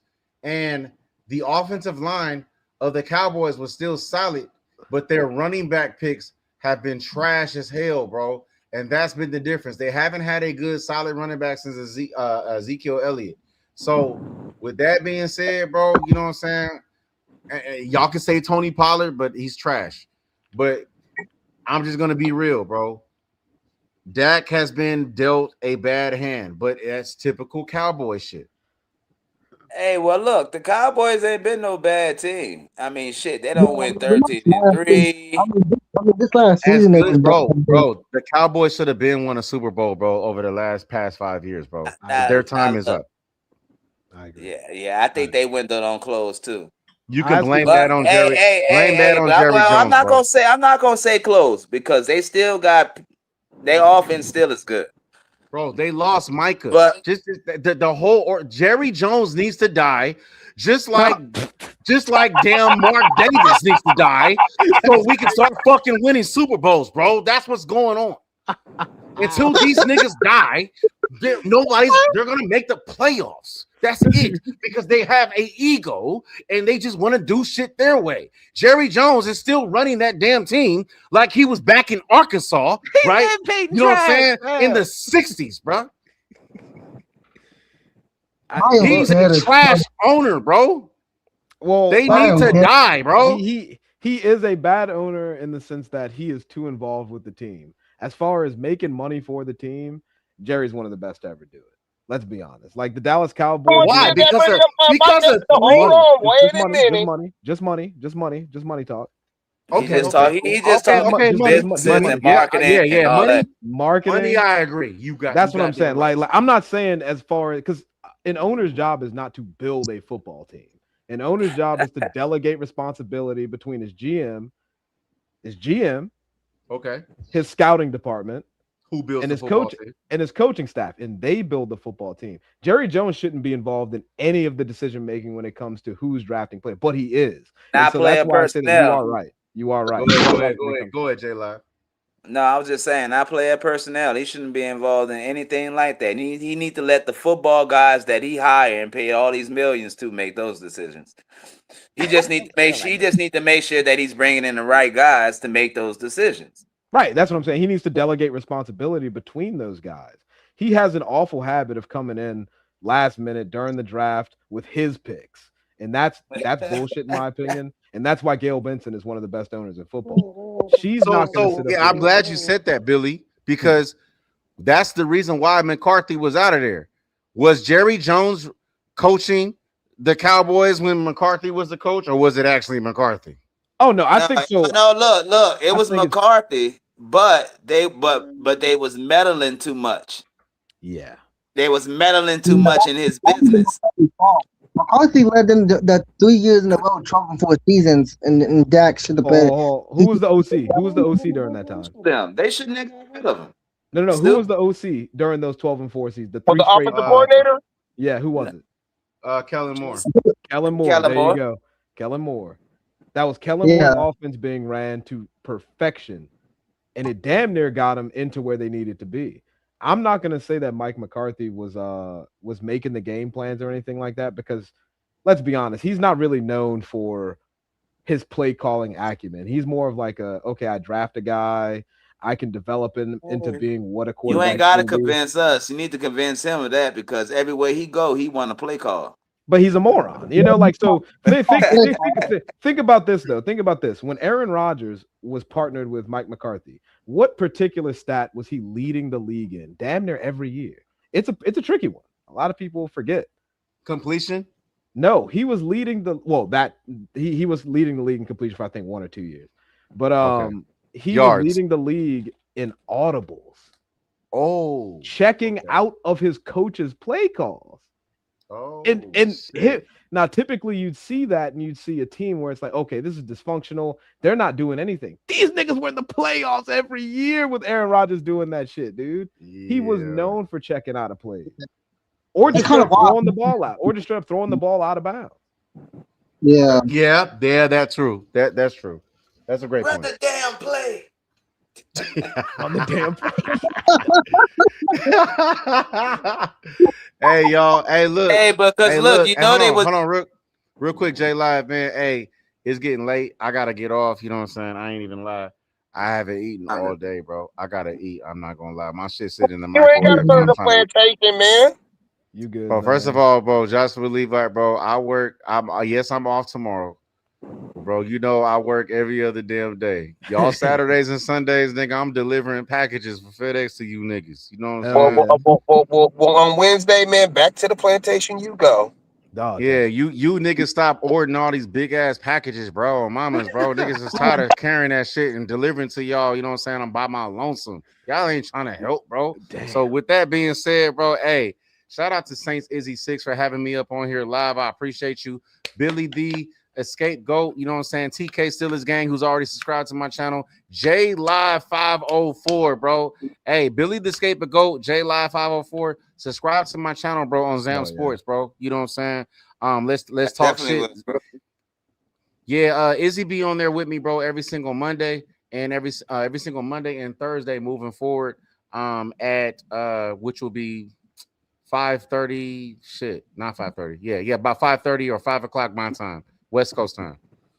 Yeah, it's Okay, cool. It's so cool. that's Champ. 7 Wait, o'clock. some of them That's 7 Central o'clock and Central. Eastern, huh? Yeah, and That's we 7 and o'clock Central. okay, yeah, we talking about all things, you know what I'm saying, all sports. So you know what I'm saying, come on, Basketball, on that bitch, talk your shit about your Saints, all that shit, bro. You know what I'm saying, but you know what I'm saying, me and Izzy trying to do these things together, bro. You know what I'm saying, promoting both pages. So we All right, need y'all that's what's up. support. All right, that's what's up. Definitely will subscribe, bro. Soon as I get off this bitch. I just subbed, Yeah, brother. man, I appreciate that. I'll get the notification. And I'll sub to y'all too as well. I appreciate y'all. All right, boss man. All right, bro. Hey, man. Hey, shout out, you know what I'm saying, to this page. Shout out to the panel, man. Raider Nation, hard work, dedication, bro. On mamas, bro. Yeah, You fuck take go, it easy, man. man. All right, bro. Shit, All hell, right, fucked man. it up, man. He said Raider Nation, dog. God damn. He's funny as fuck though, bro. Nah, shout out Raider to Nation. Definitely cool. Yeah, he's a Boy, they Raiders better fan. help. They better hold Fernando pan out. I swear to God. Do y'all think Mendoza gonna? I mean, they got that center, but I don't Hey, know. I'm still. I'm impressed. I'm impressed with the way he scored touchdowns. The way he scored touchdowns is impressive, bro. Yeah, he Like not scared in of that one in that dude. red in that red zone, in that red zone is nice. Yeah, he. I like his smart his decision making too. Like he don't force bad throws neither. Like I'm not you gonna know, lie. Like, he don't do that. So I like that too. I mean, he's but the Raiders gonna fuck them up. The Raiders they gonna do everything in their power to fuck them up. The Raiders got no. I mean, they did get that center from the Ravens. They paid hefty fucking guy, but they got that center. They got a couple pieces on the O line, but I don't know, man. I don't know. I need the man. Raiders to draft. He was the. I mean, on top of my head right now, I can't name not one receiver they got though. Brock Bowers? I don't know not one receiver that the Raiders got. To be honest, Dante Thornton? Damn, I don't even know who that is. Brock God, Bowers? Y'all know Brock Bowers, huh? Oh yeah. I know that tight yeah, end. he needs a fucking. He needs a solidified one. Like he needs a true one, not no fucking. I mean, I like Thornton, but let's be real. Thornton is a receiver too at best. So like he Who's their needs. quarterback? Geno Smith was their quarterback last year. Yeah, Yeah. Gino. He That's- went right back to he went right back to the Jets. Who, Geno? That's desperate, man. That's crazy. I wish the Saints would have picked him up. I would have rented a quarterback like Y'all that. can hear That's me? the perfect No, quarterback. you don't want him. Tyler Shuck and Aaron No, Rodgers. you don't. You don't want no Geno Smith. As a backup. No, you don't want him. Period. Trust me, Y'all you hear do his not voice. want him, man. Y'all hear He it? hard. But Look, okay, think about it. How long you Tyler been? Shuck How want a long? veteran quarterback back. Rodgers. Okay, Who y'all let's got? be real. Tyler Shuck Let's is be Rodgers real. right now. Who y'all got? Aaron Rodgers. Tyler Like I said, I'm taking Tyler Shuck, dog. And And that's not even difficult. right now. Yeah, no question. Tyler Shuck is not proven, so I can't do that yet. No. He got to show me more. Who y'all got? Tyler Shuck, Aaron Rodgers. Like I Aaron said, Rodgers. Tyler Shuck is not proven. TK, you gotta stop, dog. You gotta stop. He's not proven. He played 8 games. I'm being real. He's not proven. Are you Hey, saying to keep it a buck, I'm gonna keep it a buck with y'all. I think that Aaron Rodgers needed man just throw in the towel and just man call it a year, man, and just end his career, man. It's over, man. He's done, man. Hey, and you know what? I bet you he thinking the same thing right now. Probably No, for real, man. Seriously, man. Because he'll be that quarterback to be like, I'm done. Yeah. In second day of training camp. He said, "I'm out of this bitch, dog." I'm done. What he's like what? He's like 43 or something. He's like, I know he's up there, man. 41. Yeah. That's what I'm saying, bro. And they be talking about Aaron Rodgers better than Drew Brees. They just like Aaron Rodgers more. And he know played about for all that. Yeah, I ain't gonna say that. Yeah, whoever said that, they're high as Who said hell. Aaron Rodgers over Drew Brees? Who said that? Bro, they always said Aaron Rodgers was better. And look at him. He playing all these years and he's still nowhere close to what Drew any of Drew Brees records. He ain't breaking none of them. Yeah, Drew Brees is better than A-Rod for sure. Hey, Drew Brees, bro. That dude, he owns the most pass. Well, I think So Tom Brady. Tom passed him when it comes to the. Hey, bro, and you know what? Tom was gonna play until he passed up Drew Brees' record. Usually don't keep it real. I keep it real. Drew Brees is a beast for sure, bro. He be trying to. Izzy always talks crap about Big Ben, but hey, I guarantee you, if you ask Tom Brady, who's the best quarterback not naming you? I bet you he named Drew Brees. You gonna say Drew Brees? Hey, Drew Brees. Drew Brees used to give Tom Brady and the fucking blues. Drew Brees is the beast, bro. Fuck Big Ben. Even y'all remember when Tampa Bay beat us in the playoffs, right? We beat them. Man, that shit was awesome. Yeah. Bro, even after that game, Shady McCoy told that story where he was like, Drew Brees was throwing the ball to his kid and him and Tom was talking. He said he walked in the locker room like, I got that motherfucker. Yeah, bro. It's like he lived his whole life to do that in the playoffs, bro. Like, I'm telling you, like Drew gave Tom Brady in 2009 the worst ass whooping him and Belichick ever had. Oh my God, we fucked him up, dog. Bro, hey, that's what we knew we was special. Nigga, fuck. Really, it was after that Miami game we said, okay. But we had some weird luck that year. Remember that Washington game where they got the interception and then Meacham fucking took the ball and ran it for a touchdown? That was crazy. Yeah, because in 2009, Drew Brees, he threw a perfect passer rating in that game too, bro. Man, I miss that era, dog. Like, damn. Hey, I miss watching film when they used to talk about our O-line and they used to slow it down in slow motion to play. They had this one play, bro. The O-line don't push everybody out of frame. All you saw was a green field and Drew Brees holding the ball, looking downfield. Like you couldn't see no one else. The lineman had dominated their man so bad they was pushed out of frame. There was no one but Drew Brees in the back. Beautiful times, bro. Yeah, I miss them too. That O-line was dominant, bro. And you know what's crazy about that, dog? If Drew Brees would have had Antonio Brown and Le'Veon Bell, we might have won like 3-4 of them hoes, dog. Bro, but you know what? The offense was clicking because you know we had like the number one every year. It was the defense that held us back. Nah, I was fucking with TK.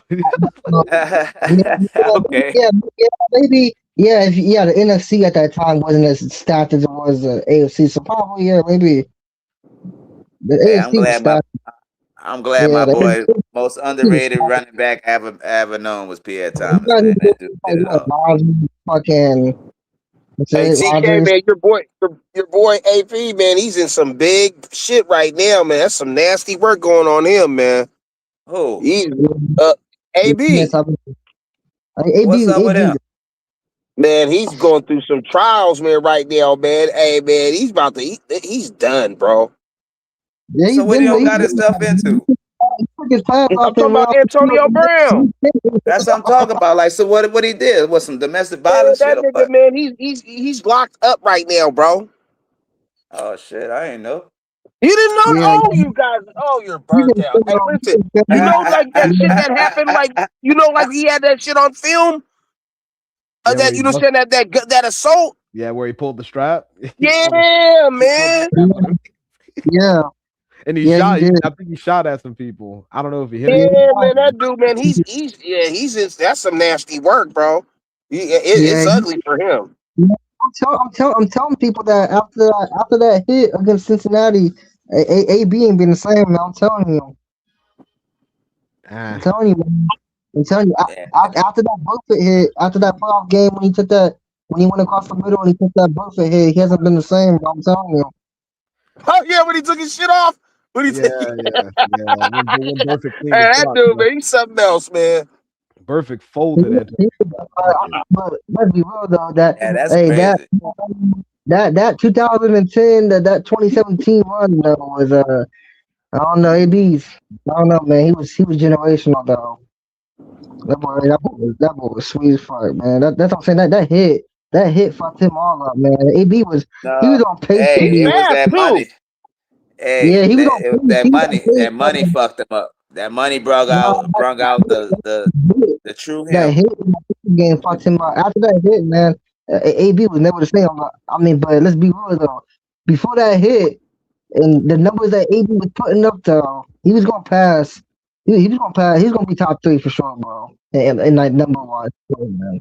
Hey, He hey, was look, You you think ain't lying, you don't boy. think A hit will fuck a player up, boy. yeah, that hit. and it That Some only hit. takes players That one. don't hit. recover. It only takes one. It Bro, only Yeah, I that takes hit. one. bro, I remember back in the day, I saw Eddie George. Eddie George used to be running the shit out that ball. Boy, he took a hit, and I swear to God, bro, that dude wasn't the same no more. He never hit that hole. Yeah, I know Man, Tennessee, man. They're sick, man. Man, Heat, man. Yeah, I mean, yeah. Eddie George was like a 1,000-yard Eddie rusher every George year. is a beast, though. He played for the Damn, Titans, right? Yeah. motherfuckers got some age in here. They remember all that. Man, I miss. Yeah. Who is some other players that were like so underrated, man? I miss Oh, watching Chris Johnson. Chris Johnson from the Titans. He was a cold motherfucker, Yeah, boy. he was a saying that's dog. underrated. Yeah, see, everybody loves Dog, CC. I love Chris Johnson, dog. He was a beast, dog. But then he He have a was problem or something here, like a nerve, like something was up with him, like a brain. He yeah, couldn't take too many hits or something. I think he got rocked. I mean, he was running back. So that's No, like he had like an issue or something. It was some type of like medical issue with him. yeah, Like he had the tics or he stuttered or some shit. It was something like that. But it was something something. with him Yeah, that you need that like if you had a conversation with him, you wouldn't even much want the motherfucker to play football no more. You like, nah. That's not funny, bro. How you said it? That's No, messed up, I'm man. serious. Like he had a condition or some shit. I no, forgot what it was. I think he's right though. I can't fully remember, but I think he is on the Yeah, I something can't now. fully remember, but I remember it was something like that. But yeah, but shit, that Forrest Gump motherfucker used to run that ball. Let me ask y'all Saints fans. Let me ask y'all. So y'all pick at 8 and then 40 in the second round, right? You guys pick at Right. 40. Okay. So let me ask you. So position wise and player. So what's your first 2 picks? What position and what player would you want in the first 2 picks? Man, look, if I had my dream pick, I'll pick that offensive lineman from Penn State, and I'll pick Chris Bell in the second round. Ooh, So That's my you're gonna stay with that Chris Bell? He's stuck on that. You ain't letting go of that one, man. bro. It make too much sense. Him and Shuck already got the chemistry. I mean, he's not wrong. I mean, Chris Bell is a second round talent. He could be right. They run a pro style offense, just like we do in New Orleans. The fit is good. The need is we need a wide receiver like him. And look, and then adding him, bro, we got Chris Olave, Chris Bell, we got Vele. Vele a big dude.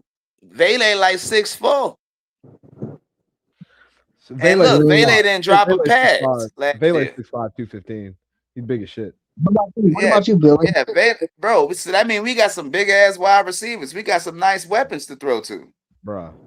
So what about you, yeah, no, Billy? I mean I love Chris Bell, but see, the only reason why I was saying earlier that I wouldn't mind taking Chris Bell in the second is because he is 6'2", 220, so he's gonna go. Like he's not gonna be there come the third round. So it's and really look, and his speed we don't know yet What is because he he coming running? off What is he ACL. running?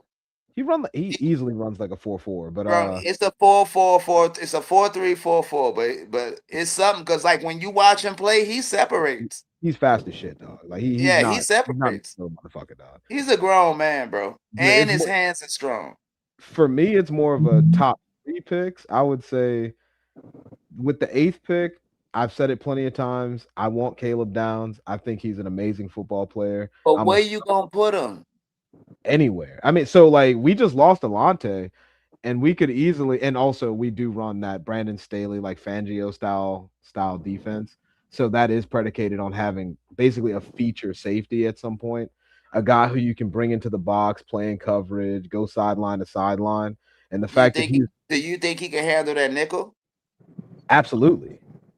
Oh hell yeah! I've heard plenty of people. I'm a Ohio State fan. I could tell you that I'm a Ohio State fan. I can promise you that Caleb Downs is he's generational. Bro. Believe that. Yeah, I mean, we okay. I don't know what. All right, Chris. You know, I mean, I respect your opinion. Okay, what's the deal? What's the deal with Alvin Kamara? What's up with him? Bro, I don't know. I don't know. He's gonna be here. I think he's gonna be here next year. I don't see. Fuck, he's under contract. I don't know what the what all the controversy is. You know what I mean? Like he's under contract. That doesn't even need to really be discussed. If he decides that he doesn't want to be here and he retires, I'm happy with it. But I would prefer him be on the roster. He, like he said, he's under contract, and I think he's still got some shit left in the tank. And he already said he's not getting traded. He's not getting traded. Nah, fuck no, we're not trading. You saying he's staying? I think right, because his contract is built to be traded. You see what I'm saying? But he said he's not going to be traded. If you're going to trade me, you might as well just retire me. That's what he said. It's also built in the way that we typically build contracts. We just push them into the future. We've always but his was a little different because they did a couple of contracts. You know, normally it's just like what you said. We just push them into the future, blah, blah, blah. But his was structured in a way where it was easily, it made it, I forgot what they did. But, you know, they talked about it. They said, you know, his was different than everybody else. They restructured and did something else that made him a easy pickup for another team. Like it'll be a low cap hit, some shit. If somebody was to pick him up for this year and then decide if they want him next year. But I mean, like, who would want to trade for a guy that literally he already stated that he's not going to go to another team. He's just going to retire. Right. You know. Right. So I just think it makes more sense just to say that he's going to be here because I think. So yeah, it seems like we just reduced his cap hit from 18 to 10 million. And all that shows me is that, you know, we planned on signing a bunch more people, or at least at that point in time, we planned on signing more people, which we ended up doing. I don't I'll make my way back there, man. Like, you know, saying somewhere around, you know, said like not the beginning of the NFL season, but I'm gonna go down there because I usually come down to New Orleans, you know, saying during the Bayou Classic, man.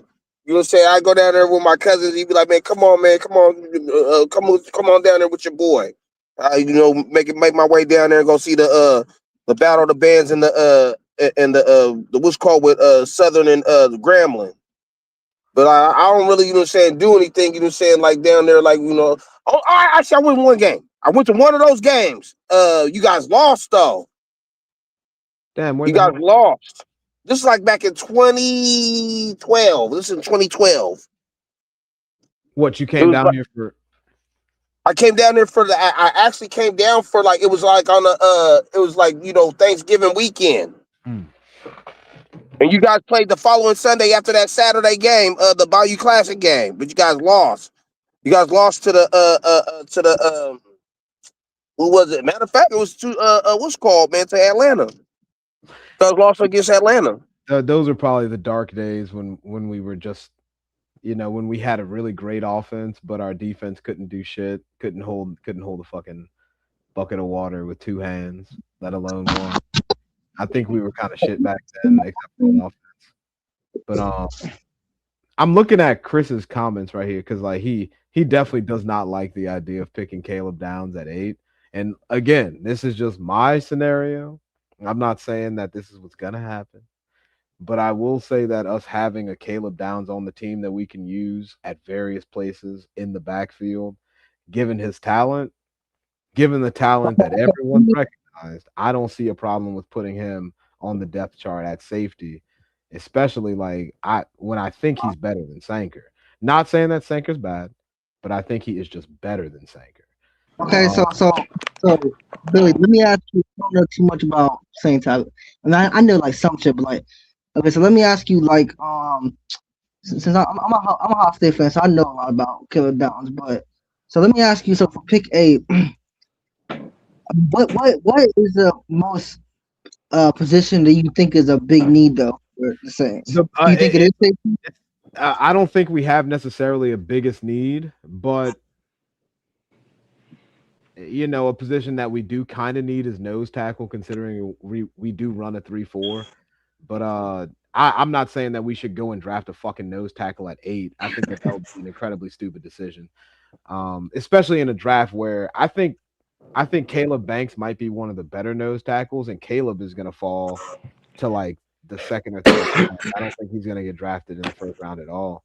Yeah, then he won't. He'd be like he'd be a second or early third. But I'm saying, the reason why I asked you that was because I'm not gonna lie. I mean, Caleb Downs is a beast, but I'm not gonna lie. This safety class is pretty deep, though. You got Caleb Downs. You got Toledo dude. You got Ramsey from USC. You got the Penn State safety. You got AJ, the LSU safety. So I mean, there's other. That's you think. I mean, do you think it's really worth? I mean, Caleb Downs is a dog, but I mean, do you think it's really worth? Do you think it's really worth picking a safety top 10 when the safety class is pretty deep? So I think that a lot of people, I just disagree with a lot of people on how they value draft position in the top 10. I think that if you have the opportunity to draft a generational player at any position, it doesn't really matter what the position is. If they have the potential to be generational, you should draft them in the top 10, and you should sleep fine at night knowing that you made a good decision. If he busts, you can't really worry about that. But I would say if a guy like Caleb Downs with all of these different recommendations from guys like Nick Saban to the former Patriots defensive coordinator during the Super Bowl era, who coaches at Ohio State now, I'm not gonna disagree with guys like that. I can't, and then I can't disagree with what my own eyes tell me. When I see a guy literally close down from the 30 past the 15 and knock a ball out, or do that same thing except get an interception, and on other plays getting forced fumbles, I can't sit up here and say that we shouldn't. Agree. Yeah. I'm not seeing. I mean, I've been to a lot of Ohio State games. I've seen Caleb Downs live. I went to that game. I went to that game when Caleb Downs got that punt return. Caleb Downs is definitely generational. I was just saying, like, I mean, if you picked him at 8, that's a great pick. I would pick him. Obviously, I mean, he should go top 3 to me. Let me read this comment right quick, guys. So I just don't get why we waste that high of a pick on a position that's solid for us at the time. Chris Henderson, welcome. Like and subscribe, brother. I think the only position that's I guess exempt from getting a draft pick in the top 10 over what you currently have is in the instance where you do have a Tyler Shuck, let me not even say Tyler Shuck, right? So let's just say we have Drew Brees, right? We're going back to the Drew Brees days. Let's say we could draft who was a good guy that could have been available at that point. Fuck it. We're not going to go up. But how far though? I agree. How far? Let's say we have Peyton Manning and you have the opportunity to draft Aaron Rodgers. Do you draft Aaron Rodgers into that room with Peyton Manning? No, of course not. No, hell no. No. You don't do something like that. So you say we have an established quarterback, even if this guy that we could draft that's why we didn't draft Lamar. Wait, what? What'd you say? I told you don't do that. I told you that's why the Steelers didn't draft Lamar, because we already have Big Ben. No, but that was on his last leg though. Yeah, we'll revisit that. Hold on. Let me just finish my point, right? Because that's crazy. But so let's just say you have Peyton Manning drafted in 98, right? He comes out, goes 3-13 his rookie year, sets the rookie interception record at 28 interceptions to 26 touchdowns. But you see he had 26 fucking touchdowns. And you're like, okay, we can work with this. You go into his next year. He starts actually producing. He's starting to look like an MVP. The year after that, I think he wins the MVP. Peyton Manning overrated. Well, I'm just right? So we're going years down the line now, and Aaron Rodgers comes available to draft. You do not take Aaron Rodgers when you have Peyton Manning in the room, because one, you don't know if Aaron Rodgers is going to be a generational guy yet. We are of the understanding that Peyton Manning is a generational guy. There are people who disagree. Some people in the I think he overrated. He's not overrated. Peyton Manning was the Peyton He is Manning was overrated. But I He think is overrated. He is overrated because anytime you got one motherfucker that could just run a division, that just feel like Patrick Mahomes. And we could just go back to the LeBron James analogy, right? When you running shit and shut shit down for like 10 straight years, like LeBron did when he was going to the fucking conference finals, like you can't get past one motherfucking dude. And I know he had a good defense and all that, but I'm saying like Manning literally was choking in playoffs. Like, let's revisit both of the games. One year when he won an MVP, he got smashed in the Super Bowl. His defense was the reason that he won it. When he got to those big moments, we hold up, wait, let me finish. We picked his ass off through a bad fucking read with Reggie Wayne. We picked him off in the Super Bowl. Not only that, but you made it to one Super Bowl. You only won two of them in the defense. Von Miller won that shit, and the other one he got blown out against Seattle. Seattle beat the fuck out of them in the Super Bowl in Denver. Yeah, but Peyton Manning is still a top 3 quarterback of all time. No, he's not top 3, bro. And when you get your ass blown out in the fucking Super Bowl, you can't name me no one better than him, dude. No, bro. Let me tell you how Drew Brees is better than Manning. Yeah, not Drew Brees is better than Manning, bro. Listen, but I'm not. So I can't say that Peyton is overrated. I mean, like, this is the guy. Is he better than Drew Brees? No, of course. But like Drew Brees is so like you've heard me say many times. I think that Drew Brees is the greatest quarterback ever. Okay. I think that Tom was very fortunate to be in New England at the time he was in New England. Top 10 defenses. Top 10 defenses. Quite literally every playoff every run fucking he ever year. made. Every single run he ever made, even in 10. Peyton number one.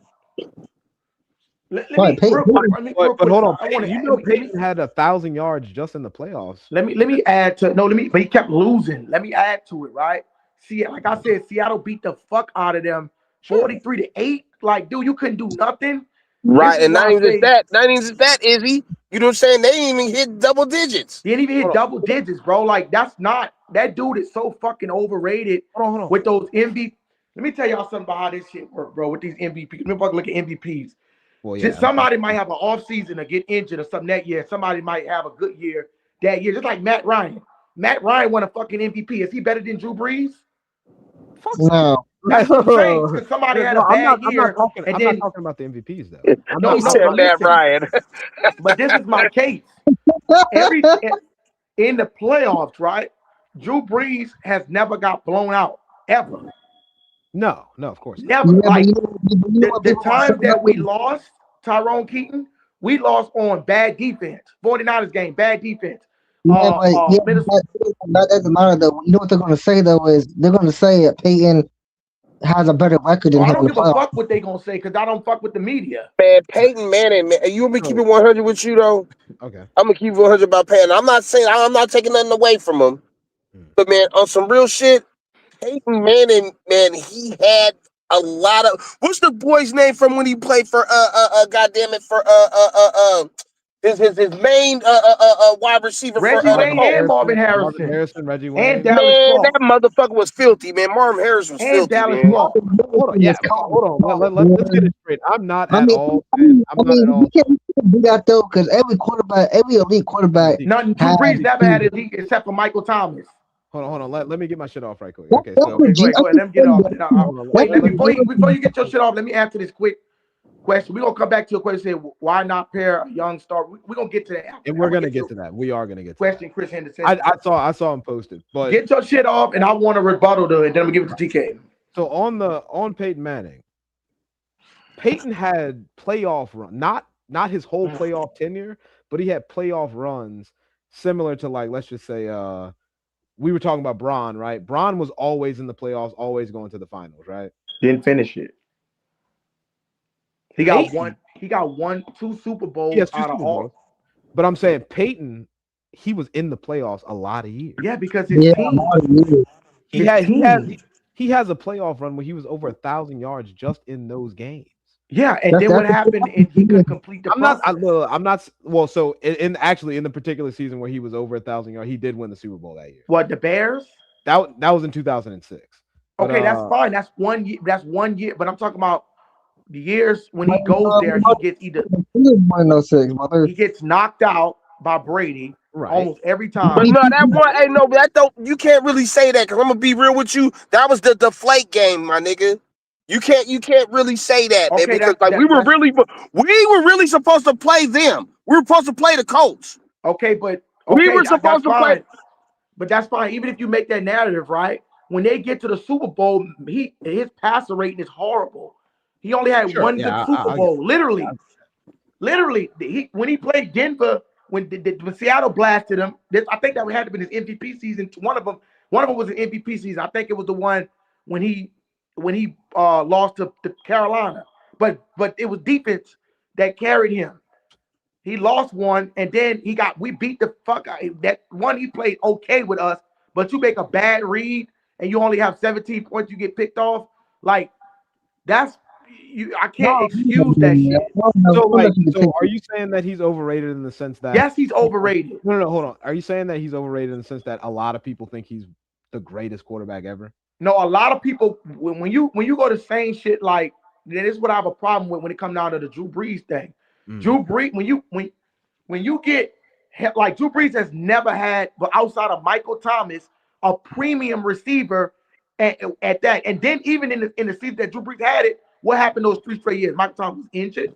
We had a fuck up a Minnesota Miracle, a no call. So Drew Brees was getting it done with a 28. When you go back and look at that Saints team, we had a 28 ranked overall defense. Okay, so I was misunderstanding you. So you're saying that people put him above Drew, and that's your problem. Yeah, that's my problem. Yeah, that's mainly my problem. They put him above Drew, and they glazed the fuck out of him like he never had I only seen Drew Brees have man, he might be 2 bad playoff games. I've seen Drew Brees have against the Vikings. Look, Peyton is not better than Drew. TK, I get where you're coming from, but Peyton is not better than Vikings in 2019 and in 2020 when his arm was flat. It's an argument for sure. No, it's not an argument. You want me to tell you why it's not an argument? I mean, listen, the reason it's not an argument, right? I'm gonna give it back to you. This is people might say, "Oh yeah, is you making excuses? This is that, right?" But I'm actually bringing bona fide facts. Drew Brees has a higher passer rating in the playoff. Not only does he have a higher passer rating, but when you go to those moments, Drew Brees actually played. Bro, Drew Brees did put up 30 points multiple times and lost in the postseason because the defense was just giving up fucking points. It was never his fault. You're saying you guys used to be like the Bengals, basically. No, we was never like way back then. But the 2000 we got 306, bro. You guys have the Bengals, bro. The Bengals wasn't that bad. I don't know why you keep saying that. Hold on. The Bengals wasn't that bad. Izzy, let me address that right quick. So the Bengals were only like what you're saying for one single year. Exactly. It was 1 year. No, I'm saying. Hold on. They have not been nearly that good as they were when Joe Burrow and Jamar Chase linked up for that Super Bowl run. And, they did get hold in the Super Bowl. I'll give you that. Yeah, they got fucked over. But they have not been back to being that good since then. That is not who they are. I'm saying, and not just that, and not even just that. I just want to cut something in, but you know how hard it is to beat the goddamn Kansas City Chiefs? It's difficult. Especially in the playoffs. Yep, you know how hard that is? Yep. Yeah, that's our They're the side. only team to beat them. You don't have to worry about that. They're the NFC. They're a much easier side. So, but like I said, I don't think that I'm not making the argument that Peyton is better than Drew. Obviously, I my all-time rankings are Drew, then Tom, and then some combination of. I agree with that Tom shit. I gotta give it to he's got 7. I mean, no. Hold on. Wait a minute. Brady's won. No. Brady's won. I hate to say it. He don't got 7. Let me tell you why he don't got 7. Right? We got a Seahawks fan at the top of the screen. He know he got screwed. Listen, seriously, that's not a Super Bowl, bro. If you hand that bitch off to Marshawn Lynch, bro, that they literally did that because of Russell Wilson wanting to win him. Like that literally was like some conspiracy shit. So let's take it out. He's got 6, right? Okay, he got 6. Let's keep going. 3 was it 3 years to Spygate? No, 1 year. No, it was at least 2 of them. I don't think they won in that era. I don't think they won in the Spygate. No, they did win in that era.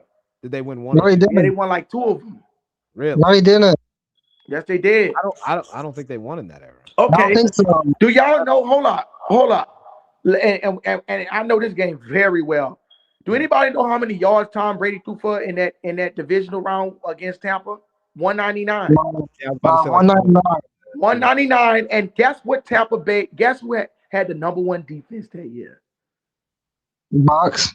Tampa Bay. Murphy Button, Levante. They had the number 1 defense. Literally, you can look it up. Oh, you talking about Tampa when he Yes. was there? Yeah. Facts. So I'm not even gonna play that game. Yeah, but then that's okay. It's a little different. Every year Brady has went to the Super Bowl. He had a top 10 scoring defense. You know how much Aaron Rodgers and Drew Brees combined had? 12. Right. So, but So no, bro, because when you here's get all- to those moments, like let's here's- go to the Rams game. He put up 13 fucking points. That's why Danny Amendola won a thing. Yes, now, of course, sometimes he played, and not only the one that he lost against Eli Manning.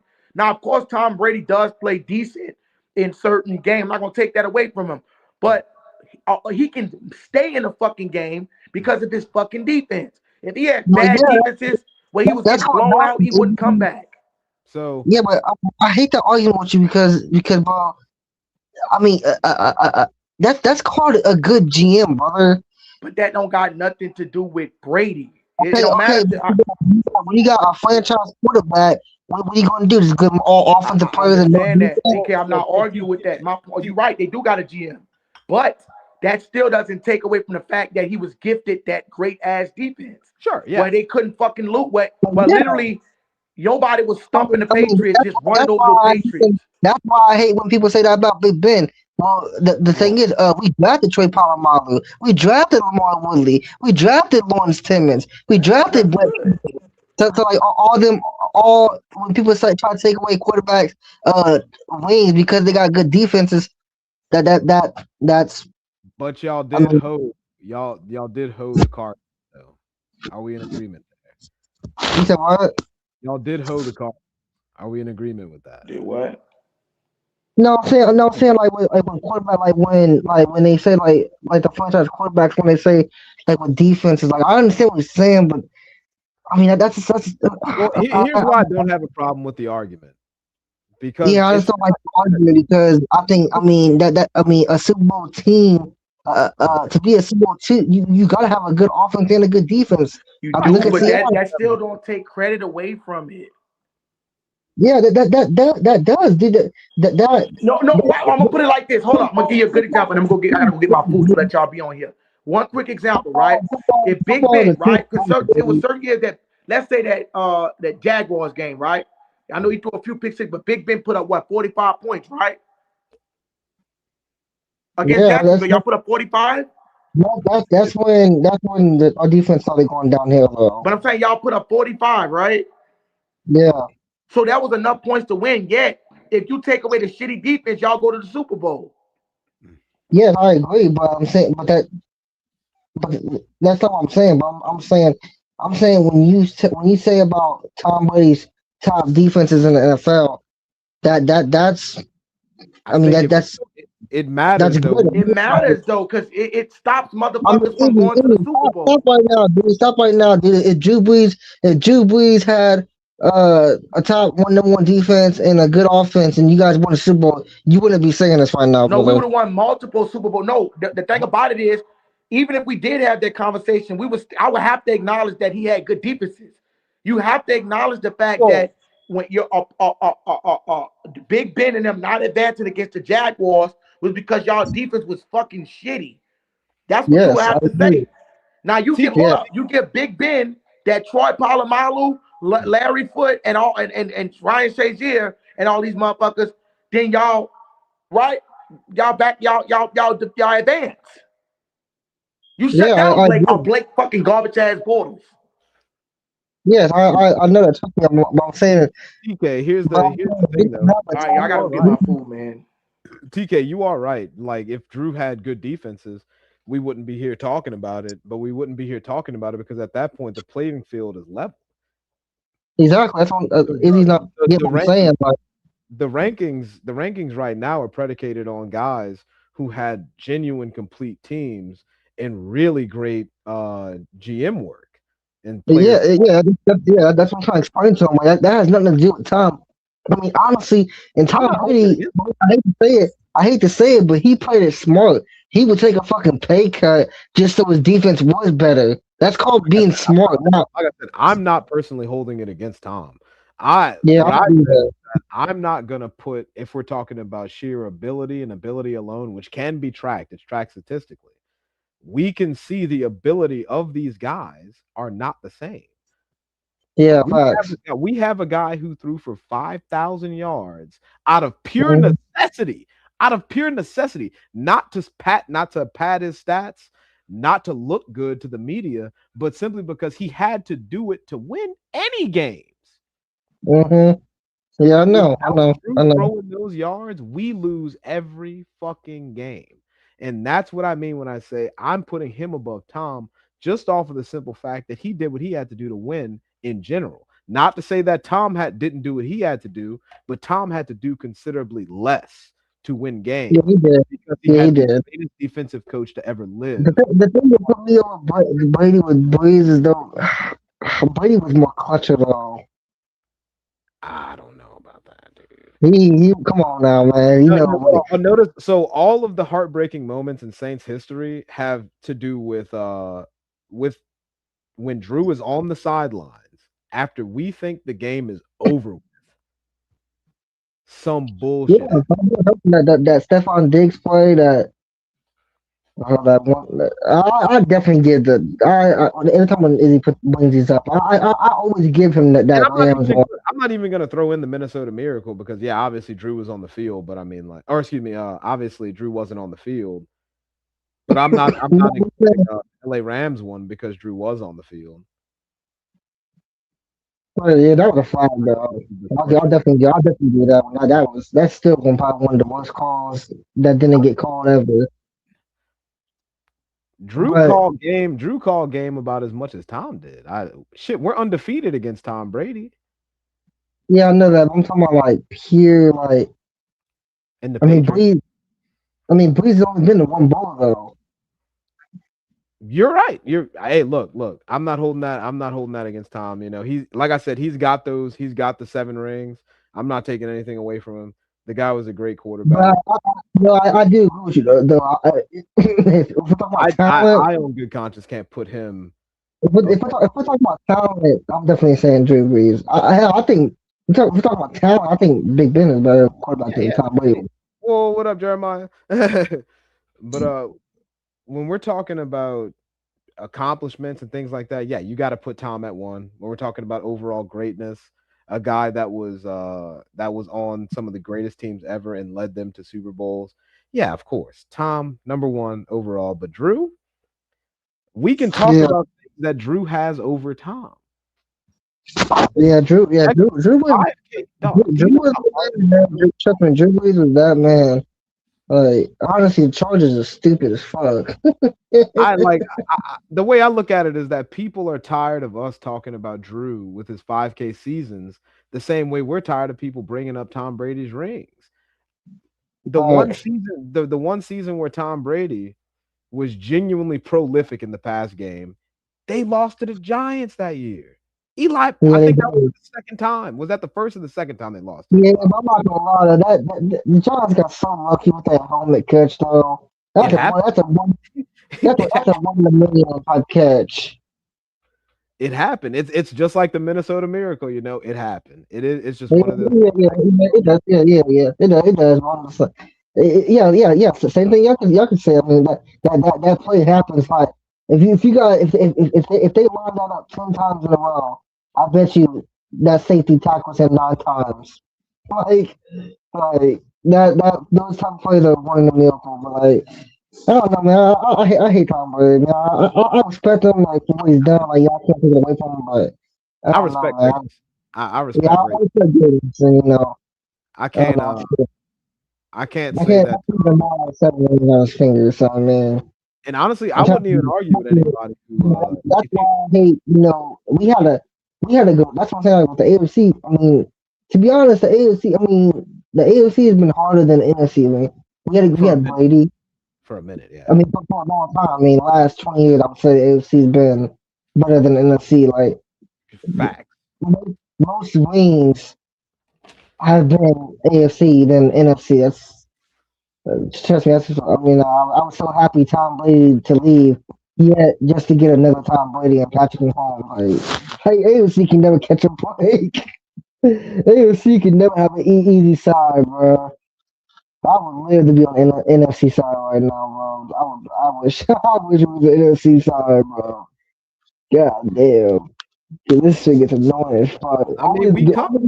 Only the big quarterbacks gotta be like NFC side, man. I never get that. Why can't it be even? Like, why can't Josh Allen be like on the NFC side or something? Like, damn. Like we got the top 4 quarterbacks in the NFL all on the AFC side. This is bullshit, man. That is just so bullshit. I hate that shit. I don't know, man. The reigning MVP is on our side. Yeah, but Wings is on our side. I'm taking Wings over MVPs any day. I mean, that's one dude.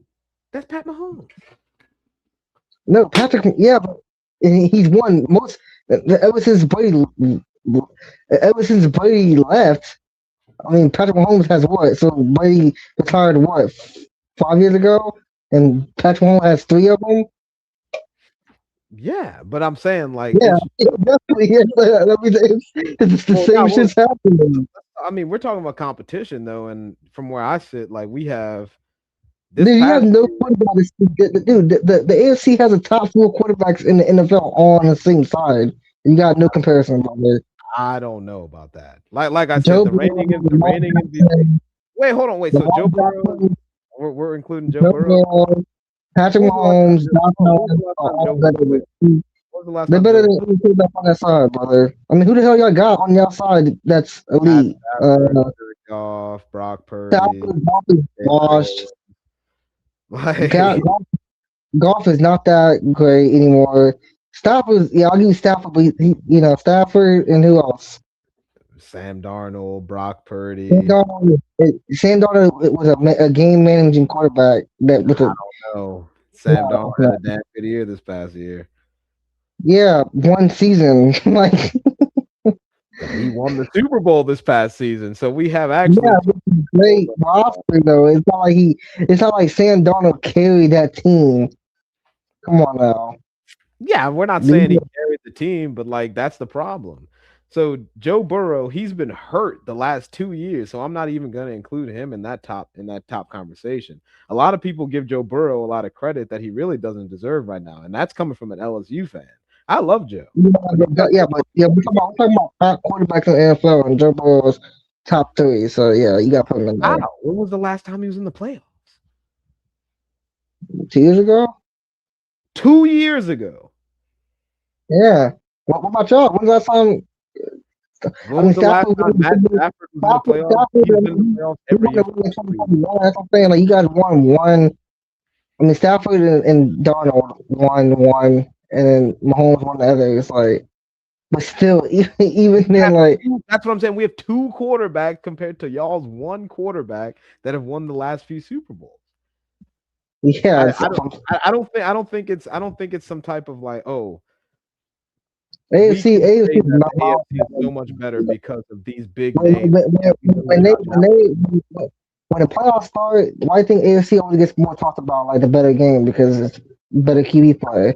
But just because they get more talked about, that doesn't mean that they are better. That just means that there are more eyes on them. You're not sitting here really comparing the NFC to the AFC, are you? I'm sitting up here comparing the NFC to the AFC simply because we have divisions. Hold on. We have 2 divisions now where each, like the top 3 teams in those divisions had 10+ wins. So do we. Which ones? I mean, usually. Hold on, no, we're not playing this game. Which ones? Okay, so last year, y'all's strongest division, I would say, was probably the AFC South because y'all had Houston, Jacksonville, and then the Colts, but they went negative towards the end. Yeah. Y'all's division was horrible, and then one season. And then the Kansas City Chiefs division is always fucking terrible, except for the top 2 teams lately, which the Chiefs weren't even involved in that conversation this year. It was the Broncos. Yeah, Broncos. Yeah. But we had so for the past 2 years, we've had the NFC West and the NFC North. It's weak though. It's not. How is it weak? I don't understand. Especially most teams. Lamar Jackson were in the NFC. Yeah, but Lamar Jackson would love to be in the NFC South. Trust me, he would. If you ask him right now, hey, would you ever go against Stafford and Darnold and them guys? Wait, say that again? Wait, I didn't hear what you said. Say that again? I said, if you ask Lamar Jackson, like, what side would you rather be on right now, he would pick the NFC side, man. He didn't even make the fucking playoffs. What are we talking about? Yo, Lamar wasn't even in the playoffs, though. Yeah, the Ravens are ass, though. Okay, I'm saying if he if you put Joe Burrow on a good team on the West, on the NFC West, on that side. Okay. Yeah, Joe Burrow will probably be a Super Bowl. Okay, but that sounds an awful lot like what NFC teams have literally just done. They took good quarterbacks, they put them on good teams, and now they're winning. I don't understand how you're going to compare. Josh Allen, Lamar, and Burrow, and Mahomes, they usually all in that to go, Super Bowl last season. No, they aren't. But they aren't. Not Burrow. I mean, Burrow, that's not his fault, though. But what I'm saying is there's more top QB play than on that side. It's just not in debate, man. But how is that? You go against Mahomes, fucking Burrow, and Lamar and Allen. Do you go against Darnold that just now has been relevant again? One season, two seasons. The Vikings too. But in golf, golf is good. He's not a top 5 quarterback in the NFL. And then who else? I mean, look, the only thing to me that separates. Hold on, I was reading the comment. The only thing that I see that separates NFC from the AFC, honestly, is the coaching. That's really what I've been seeing. Like when you have in the NFC, we now have Sean McVay and Mike McDonald and Kyle Shanahan, right? All 3 of those guys are among the top coaches. The AFC just lost 2 of their top coaches. They lost Tomlin and they lost Harbaugh. Now, I'm not saying that they didn't have deficiencies, but they lost 2 of their top coaches. Mm-hmm. And I think you're going to see that reflected in the performances of these teams. Look, I'm not calling out your Steelers. I like the Steelers, actually, given everything, all my criticisms to them. I like the Steelers. But when it comes to the getting rid of or letting Tomlin walk away thing and getting Mike McCarthy, I don't know if I really agree with that. I think that Omar Khan, is that y'all's GM? Yeah. So I think that Omar Khan is more to blame for y'all's current situation than Mike Tomlin could ever be. But that's neither here nor there. I don't know, man. You ain't still his schemes, are so outdated, and but he's the one that wanted. Yeah, and he hired some sorry ass offensive coordinators, bro. Oh my God, Matt Canada was the worst offensive coordinator I've ever seen. Arthur Smith was the worst offensive coordinator I've ever seen. Fuck him. So can you blame anyone for hiring Arthur Smith after they saw what he did with Bijan Robinson?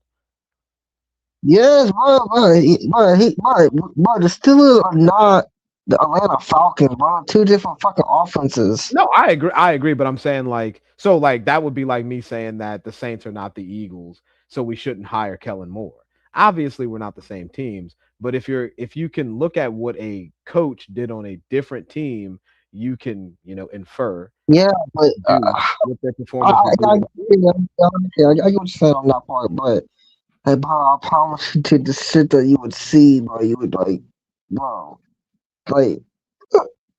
it's not our fault. I never said that, but I'm just saying. I just think I think in today's game, I just don't think, I just don't think it was working. And I mean, he stepped down on his own. I mean, he didn't get fired. I mean, if he wanted to come back next year, he could have. Like, if he wanted to come back next year, he would have. I mean, he stepped down on his own. And the Mike McCarthy thing, I mean, I kind of like it because I mean, Steelers always has a good defense. I mean, Patrick Graham's a good DC. That's all you need. Like, I don't. The Steelers always go defensive head coach minded. I'm kind of happy to see a new route. Yeah, an offensive guy. Yeah, I'm not mad at that either. I don't think Mike McCarthy is the worst hire they could have made. I think there's some more. I think they could have fucked around and hired like Chris Schuler. Dude, Chris Schuler hasn't never coached a head coaching job in his fucking day in his life. Like that's why I was trying to argue with Steelers fans and chat. Like, dude, like I kind of understood what they were saying, like with the young route, but dude, that's a huge risk. Like, I mean, like you don't know what the fuck Chris Schuler or Nick Schillhouse or all the Flores. I mean, Flores was on DC 2 years ago. I mean, we kind of knew what Flores was about. I don't think he was really head coach worthy. I was glad we didn't hire him for that. Well, so the thing with Schillhaus was that is the one I was very hot. It was him and McCarthy. I was in the middle. Like that was the only young one I was like, okay, he might be able to do something. But like the Chris Schuler one, I was like, hell no. So I was go ahead. Now I was gonna say that Schillhaus, they wanted to get kind of like a similar thing as the LaFleur to Green Bay coming from Sean McVay's tree. Get something like that, like a guy who learned from a guru who can become a guru himself. But I'm not even, I'm not, like I said, I'm not mad about the McCarthy thing, but I wanted to, me neither. I wanted to get to 619, his thing. He's saying he's a Bengals fan and he says the Bengals pick at 10. Who do you think the Bengals are picking at 10, dude? Let me see. Given all their various needs, who do you think they pick at 10? Wait. So maybe. I mean, I'm not being. I'm what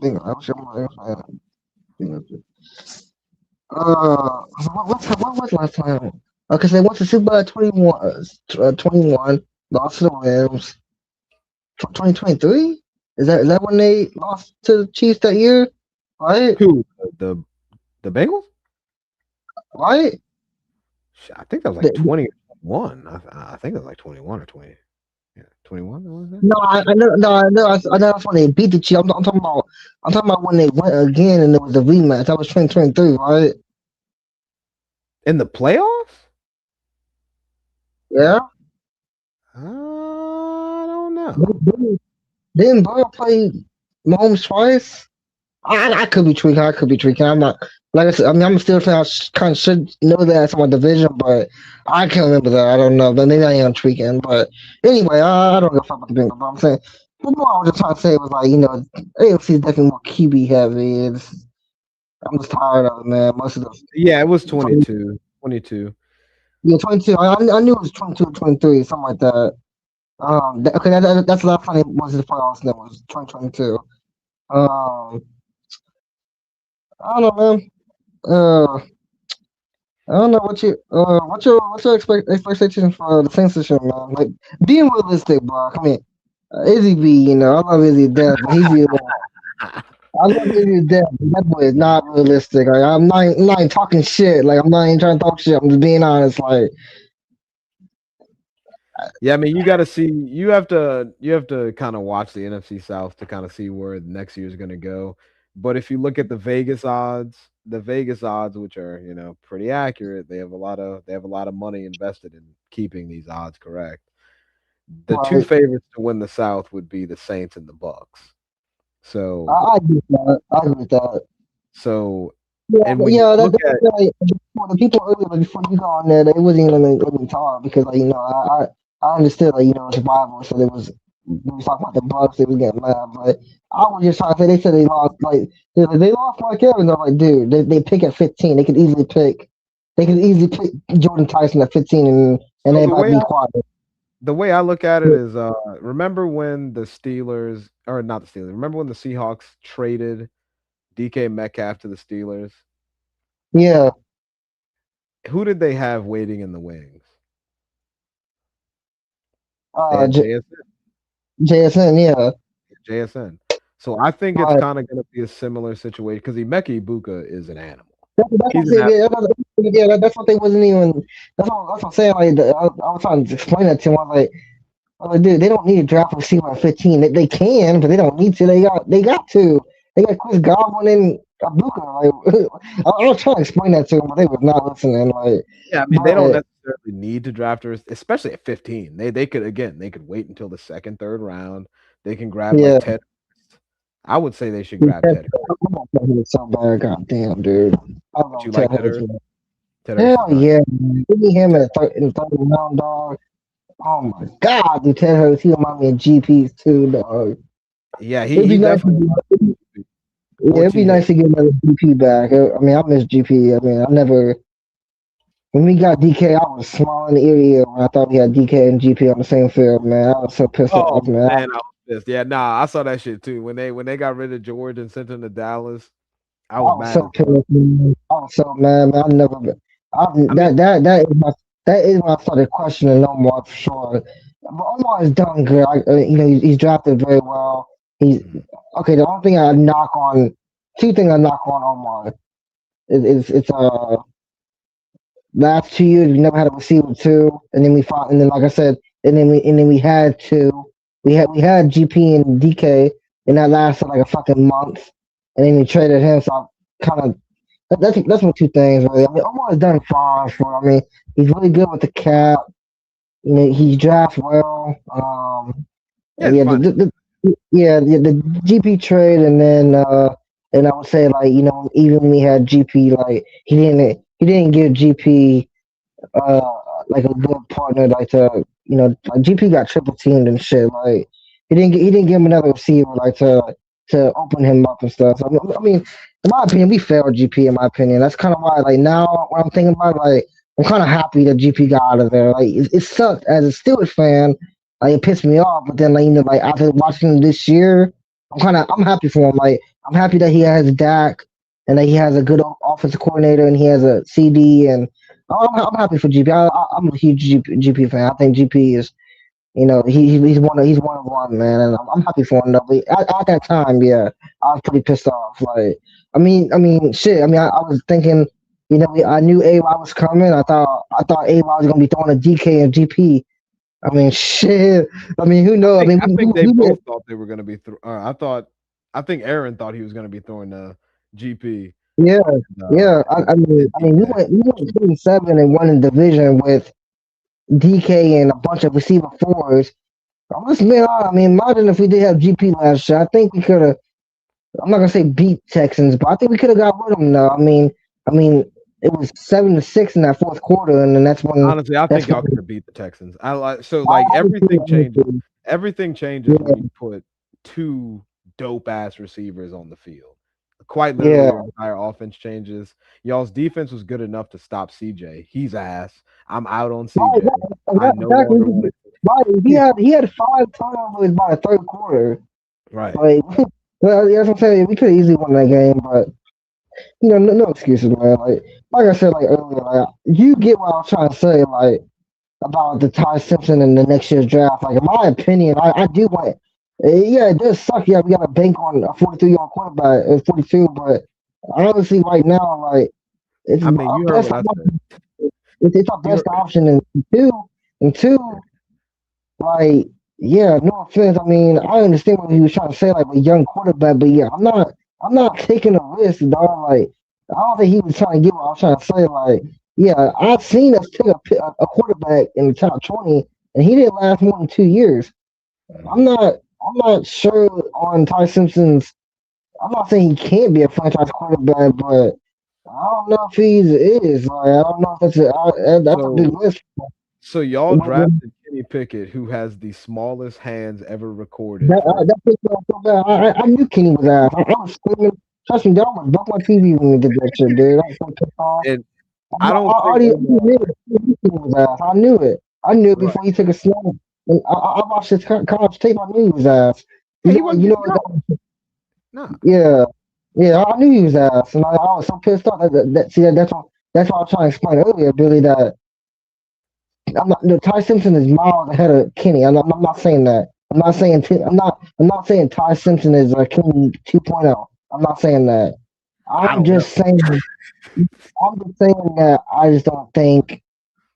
I understand. Like, yes, we do need a quarterback that bad. Yes, I understand that. We didn't really stay on the topic long enough for me to even get into it, but in my opinion, is that Ty Simpson, I think that he's just another guy that is just very well connected with certain sports agencies that are also representing people in the media, and those people in the media who are a part of the same sports agency as Ty Simpson are inclined to say good things about him to increase his draft stock.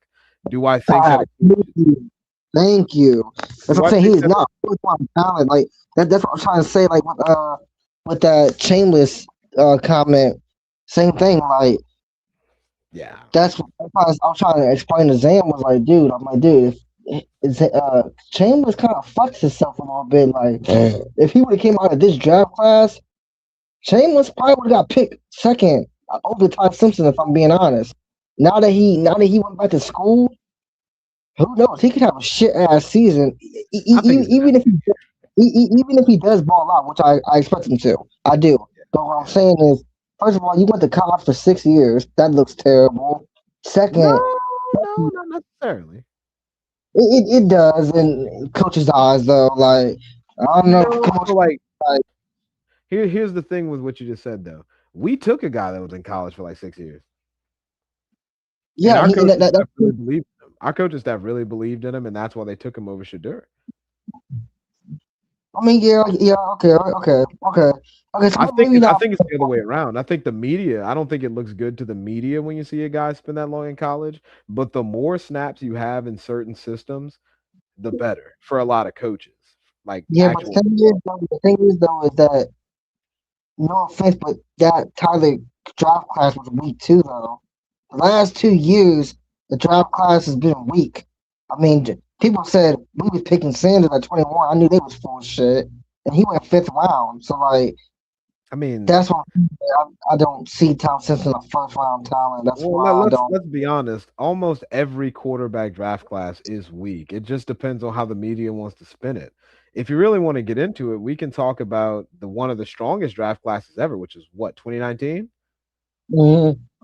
Damn near all those dudes are starting, but would they be starting in an NFL where you have to go against competition like Peyton Manning, Tom Brady, Kurt Warner, Eli Manning, all these different guys, Ben Roethlisberger, Aaron Rodgers? Like, would they be starting in that climate, or are they more of a product of just being in a weaker quarterback NFL, or not even a weaker, but an NFL that's less quarterback intensive than the era we just came off of?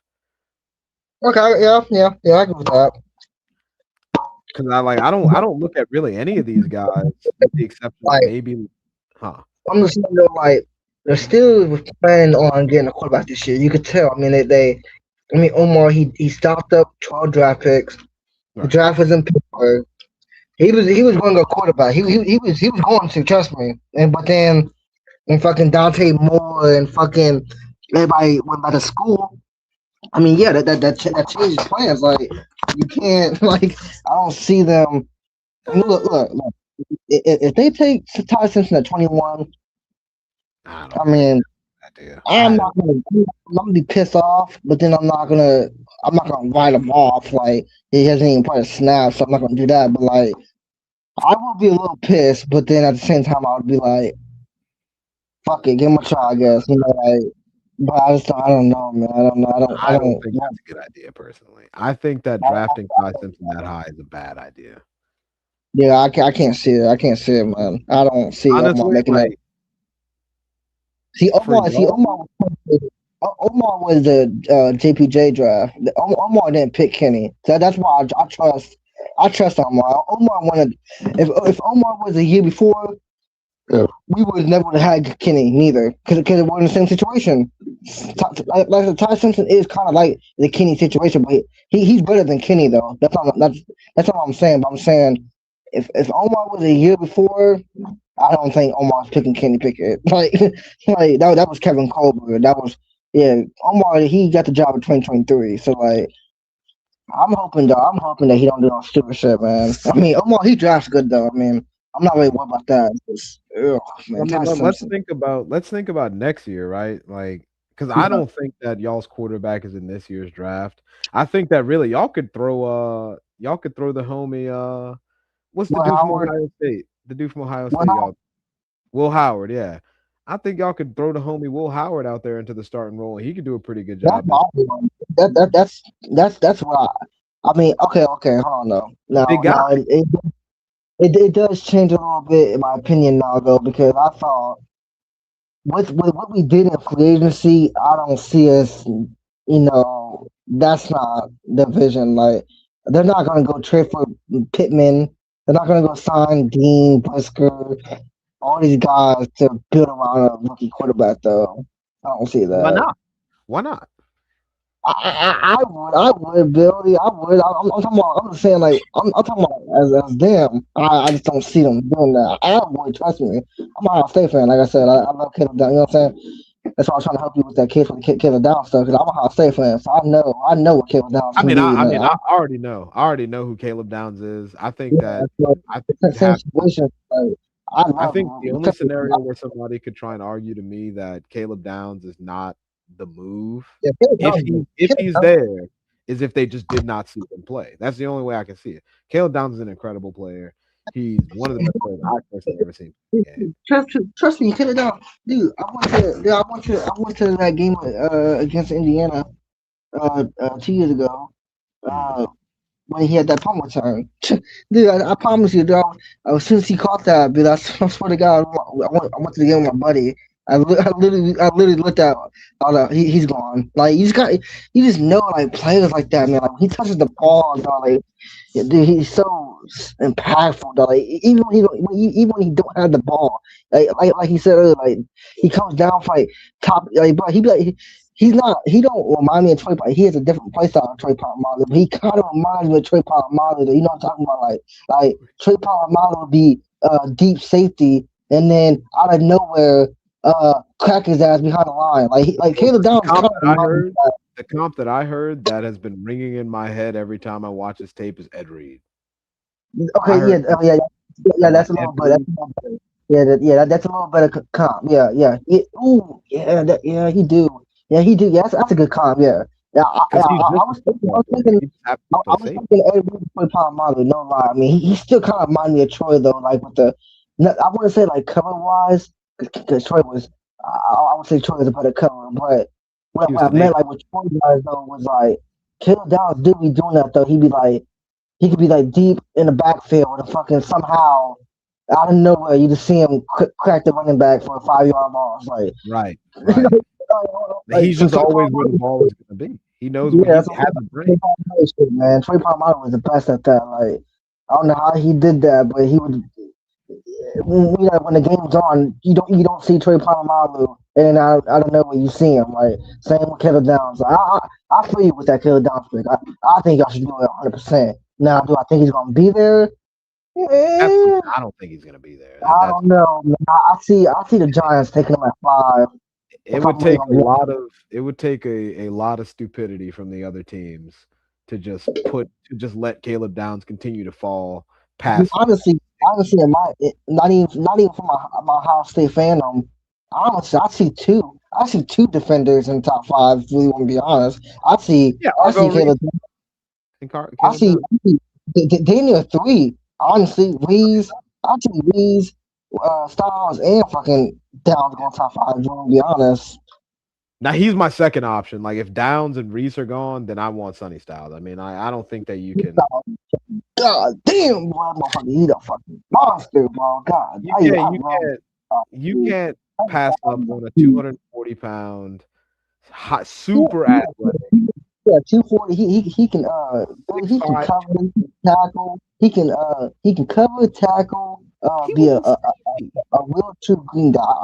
I'm not gonna lie, boy.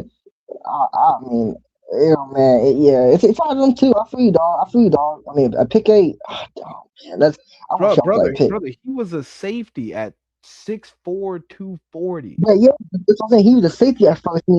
How the fuck Yeah. do that? See, that's what Ryan Day. See, Ryan Day don't get his credit for like. I remember when people were talking about like firing Ryan Day after we lost to Michigan that second time in a row. I knew not fire. That was a stretch, but Yeah. that's what Ryan Day don't get credit for. Like he knows that he knew to do that. Like he was safety. He was like he probably a better middle linebacker. And look, got him by a top 7 pick in the NFL draft. Like I like Ryan Day. A lot of Ohio State fans like to talk a lot of shit, but then when we won that national championship, everybody was shut the fuck up though. See, ain't that wild though, how football works? Like about like players and coaches. Like as soon as you win, they shut the fuck up though. I can't stand. And I gotta be honest, like with Steelers fans, like I try to keep it real. Like you know what I'm saying? Like I try to keep it way 100. Always keep it real. Like Steelers fans are fucking Steelers and Cowboys fans are annoying. I definitely keep 100 with that. Steelers fans, dude. I would just say, it's just a matter of being a spoiled fan base. Like when you've been good for so long, you don't want to be mediocre, and you sure as hell. Yeah, I mean, ever since Big Ben left, I mean, I seen this coming anyway. Like even before we picked Kenny Pickett, like I seen it coming, bro. Like honestly, I'm not even shocked. Like I didn't think like 10 years no win the playoff game. I never thought that, but I seen it though when Big Ben left. Though I seen what kind of direction the Steelers was. After like especially after we picked Kenny in the first 2 years, I was like, yeah, we're in a we're gonna be in a slump. I already seen it, like to be honest. So I'm not even tripping on it. But like this year though, it does feel a little different. I'm not gonna lie because, like I said, like when we got Russ, like offense was still ass. You know what I'm saying? Like we still had no receiver 2. Like we had no receiver 2, so it was still kind of the same shit. This year with Pittman, you know what I'm saying? Like A-Rod, Rico Dowdle, Warren, DK, Pittman should draft I really want to trade off for Vega so bad. Like if you got Vega at left guard, and then if you got like Ted Hurts in the third or something, like a Branch in the second, like a slot. That's kind of why I want everybody to come back. I know a lot of people cracking on him and shit, like but A-Rod did it just fine. I mean, I don't see the hate with A-Rod. I mean, he went for 24-7, like 3,600 yard passing with Arthur Smith as his offensive coordinator, and he had no weapons. He had DK Metcalf and fucking Adam Thielen and fucking MVS and. It's not hating on A-Rod. It's just A-Rod. Just think about it this way: the more time you guys spend relying on A-Rod, the less you know what your other guys actually have. I understand too. I do, but right now, I mean, what other choice we got though? Y'all could start the rookie, start Will Howard, and see what he's got. It's that simple. I mean, like I don't have a problem with, and it's because I'm a Saints fan. Like we go through phases where we might be bad. And and that might just be a stepping stone along the way to being good. Trust me. After that Texans loss, I was like, man, tank for Dante Moore next year. Man, it's not even about tanking, like not even an ethical tank, but you gotta see what he did. But then, like I said, like when you trade for Pittman and Dean, get signed Dean Briscoe, like, you're not doing that to tank. So like, obviously they still want to win. So look at brother Izzy. He done got back to the I was fucking me up some Taco Bell. Yeah, look at him. He got the cup stand. Motherfucker, hungry. I'm a greedy motherfucker. Nah, Billy the scapegoat. Here's your name, nigga. You know how everybody been waiting for your ass to come back, nigga. You ain't show your face in a week. Like, damn, nigga. I worked 72 hours last week, though. You could have popped up in the chat and said something, fuck. No, I had to come straight home. He knows his ball for sure, bro. Give a nigga a fucking hoot at or something, fuck. Hey, I've been coming in and liking the posts. every time you go live and I see you, I'll come in and I like the stream. Okay, cool. Appreciate it. Yeah. I gotta give the thumbs up. You know what I'm saying? I'm gonna have to start coming in here and donating a quick hitter. I give Tyrone shit, man, but I fuck with TK, man. I fuck with him. Nah, yeah, we love TK around. You like good thing you ain't no Chiefs fan, TK or Bills fan. So oh man. Well, no, I mean, like I said, like I just told Billy, I mean, I keep it real. I mean, I know we fuck with each other, but I mean, I know the Steelers are in the slump. I've never said that wasn't true. But I mean, yeah, I can't, you know, I don't know about. I mean, I kind of do a Bill to say. I mean, I kind of do want to see what Howard got. To be honest, I mean, dude, I'm just so sick. You gotta see what I'm trying to tell you about, like Ty Simpson, like. I kind of got what you said, like what you're saying about Ty Simpson, like maybe take a flyer on him. But dude, Izzy, all right. So let me tell you this, Izzy. So what if the Steelers do pick Ty Simpson at 21, right? What if he's Kenny Pickett again? that's not true because he dual threat.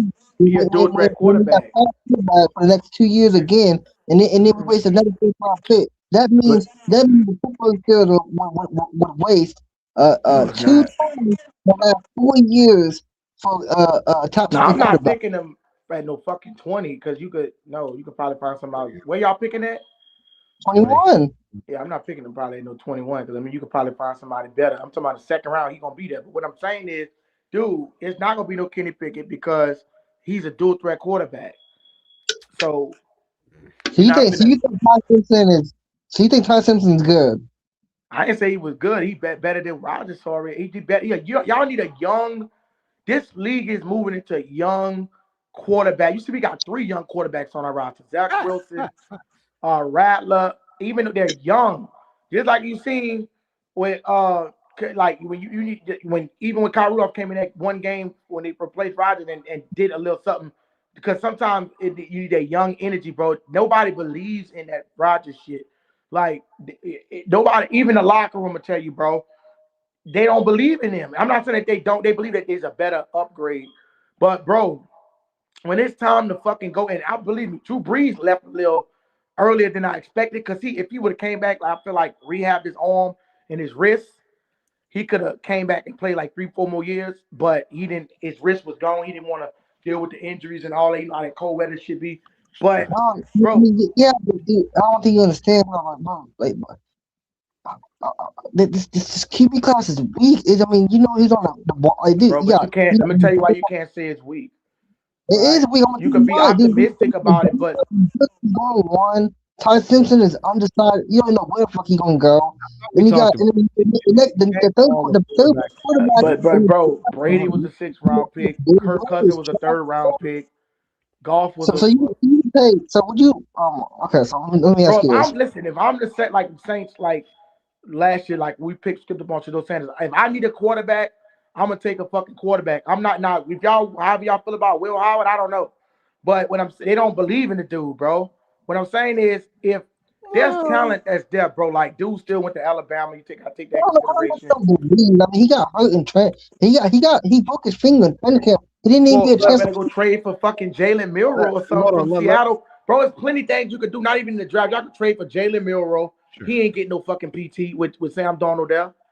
And like it's just like dude was saying earlier, J Live, y'all just wait for everything up. Yeah, it might be a heavier quarterback draft next year, but you really think bro, the only way you're gonna get a quarterback like Dante Moore is if you fucking tank. You're not getting that dude, and that dude gonna be a number 1 pick, bro. Let's stop there, Izzy. So what do they have to lose by just starting Will Howard? If they're good, they're good. If they're bad, they're bad. Yeah, you ain't got nothing to lose, bro. Dude still won a championship. And then next year you can come back, you can get any one of the guys, Julian Sayin, Drew Mestamaker, any of these guys who are super good that are Arch Manning, Drew Aller. Trinidad. Wait, when does Trinidad Chambliss come out? He didn't come out. He's got to come out next year. That motherfucker cold, dog. He has to come out next year. They're not gonna they could go get Lenoris Sellers. Ooh, that's what I'm trying to tell you. Next year is a better option, but I keep telling you that. So that's why. Better option, but hold up. You say a better option, but sometimes motherfuckers like let's look at a motherfucker like Josh Rosen. that everybody thought was, you know what I'm saying? Like some of these motherfuckers that get pick high be trash too. Josh Rosen. Exactly. That's what I'm saying. That's why I keep telling y'all that I'm not picking Tyler Simpson at 21, bro. No, not Hell in the first round. I wouldn't pick him in the first round, but in the second round, y'all need to get a quarterback. Everybody thinks he's gonna be a first round pick. So I'm not. Hell no. I thought he said day 2 draft pick to me. I mainly have. Yeah, they got him in the first round. What you saying, Billy? No, you know why I see Ty Simpson going if we pass him at 21. You know why I see him going for real, which I think it kind of would be kind of cold because he could sit under him for a year and then come play. I think the Rams pick him at 29. That'd be nice. Yeah, man, he should have went to Kyler Murray. Y'all should have got Kyler Murray, bro. Let Kyler Murray go. I kind of did. I mean, I thought I told you when I was in here. I mean, 1.3. I mean, that was basically the same thing with Russ. I mean, he's way younger. Kyler does not want to smoke with Aaron Rodgers. Kyler does not want that smoke. He don't want to be a quarterback. Aaron Rodgers is so disrespectful, man. Like the reason I think is like dude doing the same shit he did last year, like sitting there waiting. Let me hear you. Let me say this. Like, he's disrespectful because he's sitting there waiting for somebody to pick. Like the same shit with the draft before y'all went in the draft. Was that brother? He literally sat there and waited, and after the fucking draft when y'all could have literally. Like took let's just say y'all probably would have took Shedeur Sanders, right? Just say if dude would have sit there and waited for his decision. Like y'all sitting there waiting for this nigga, like, and it's like, dude. Hold on. Aaron Rodgers is a good backup quarterback. I think they know he's coming back. They just don't put it out though. It's just stupid, but that's just like so selfish, bro. You not that nigga to be sitting there letting people wait for you, bro. Like people gotta go, like, bro. They got motherfuckers you could trade. Last year, okay, let me take this easy. Last year, you got a kid? Yeah, last year he pissed me off. Yes, last year he did piss me off. But this year, I'm not gonna lie, I kind of can't blame him for waiting because that left side of the line, that receiving core was pretty ass, dog. If you watch the games with us, you know damn well he had fucking Adam fucking Thielen and fucking MVS and shit. Like now we got Pittman though. You know what I'm saying? Now he has an actual fucking 2. I watched him with DK too. He wasn't that good. I want Eli back from this. This is why. It kind of, I just don't. Okay, I kind of good build, which is I like how I'm a Ohio State fan, so I do want to see how I do. But with the signings that we did, getting Dean, getting Pittman, Brisker, and fucking all these guys, that's not tanking. That's going all in. So like, I just think with A-Rod actual fucking receiving core, with the actual fucking receiving core that not fucking 5 receiving forwards on a fucking team, I think he went 24-7 with a shitty OC. And fucking, not a great offensive scheme. I mean, West Coast is. What about y'all old lineman? Did y'all just lose Ciamalo? Smith when Colin played. Did y'all just lose Ciamalo? Yeah, but that's what I'm saying. We got draft. That's what I'm saying. If we got a left guard, which I hope Vega.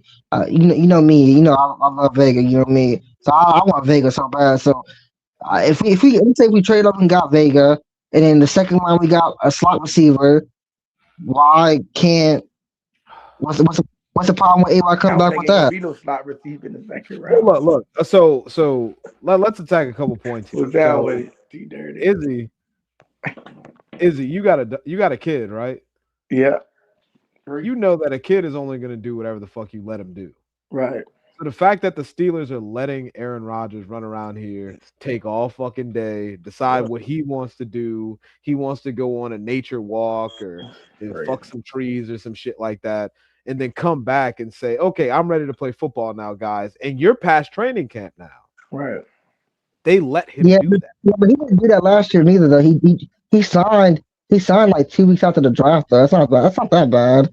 That's pretty bad. If you don't sign before the draft, How is your team supposed to? Okay, last year. I'm saying this year though. I don't see him doing We don't that. even know what position to address. Bro, the I see him draft doing is it. like 3 weeks away, 3 or 4 weeks away. Yeah, 3 weeks. I mean, that's plenty of time to.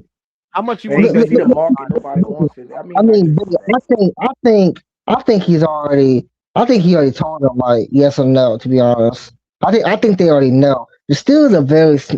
I don't know how like the Saints GM role and stuff. I don't know how y'all operate and stuff. But Steelers are a whole different way. They don't put all their business out like that. Like how you know what I'm saying? Like they don't like they wouldn't be like Aaron Rodgers. Like Aaron Rodgers could have told them a month ago like I'm playing. They're not gonna say that though. The Steelers media loves the fuck with Steelers fan. That's why I pick, Why that's why. Why Yeah. hedge your bets on a 41-year-old quarterback that can't decide, like prior to the beginning of training camp, prior to the draft, that he wants to play for you guys and publicly announce it? Why do we have to wait for him every year? I mean, I told you this the other day. Like, I wish he did already make up his fucking mind already. It's irritating. Trust me, I know. But this year, though, like I said, I'm not gonna lie. I don't blame him that much. To be honest, bro. I mean, they gave him some sorry ass fucking receivers, dog. Like, shit, if I was, in my opinion, like when we got Pittman, when we traded for Pittman, I bet you he was like, all right. No, I'll come back. I bet you money Bro, on the it, thing man. about it is, it's not the fact that he could. We know he could do a little something in the regular season, right? He's not the worst quarterback in the world. Right. The thing is, it's no way, unless every motherfucker get hurt, that I'm taking Rodgers when I know his playoff history of playing a good, solid defense. Like when he ran up against the Texans, like he struggles mightily. When he even with San Francisco, he played them. That's yeah, but I'm gonna tell you, he had first of all he had receiver fours out there getting guarded by. No, I'm not talking about. Well, he had DK Metcalf out there too. Yeah, getting guarded by Derek Stingley, probably one of the best DBs in the game.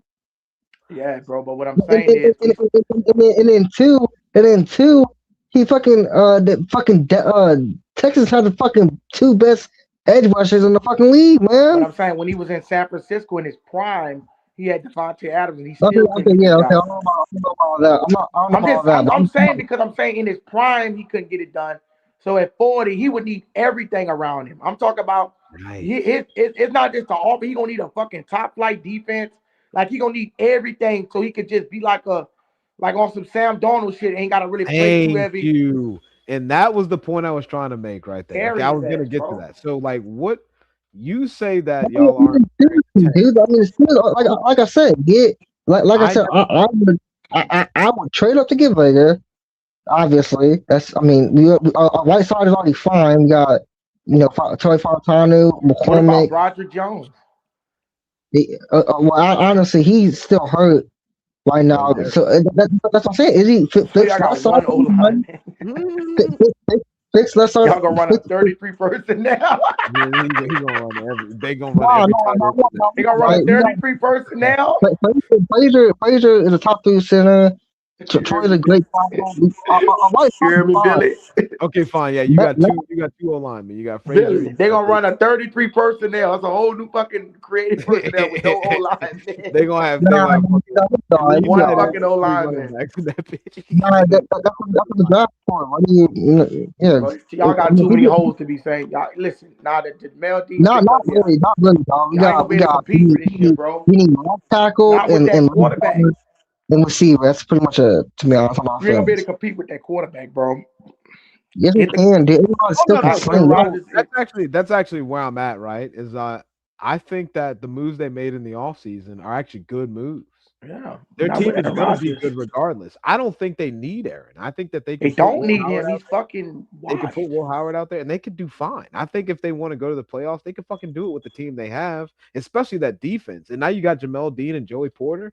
I don't see what's stopping them from really going to the playoffs, even regardless of any type of weird. Well, yeah, other than Aaron Rodgers.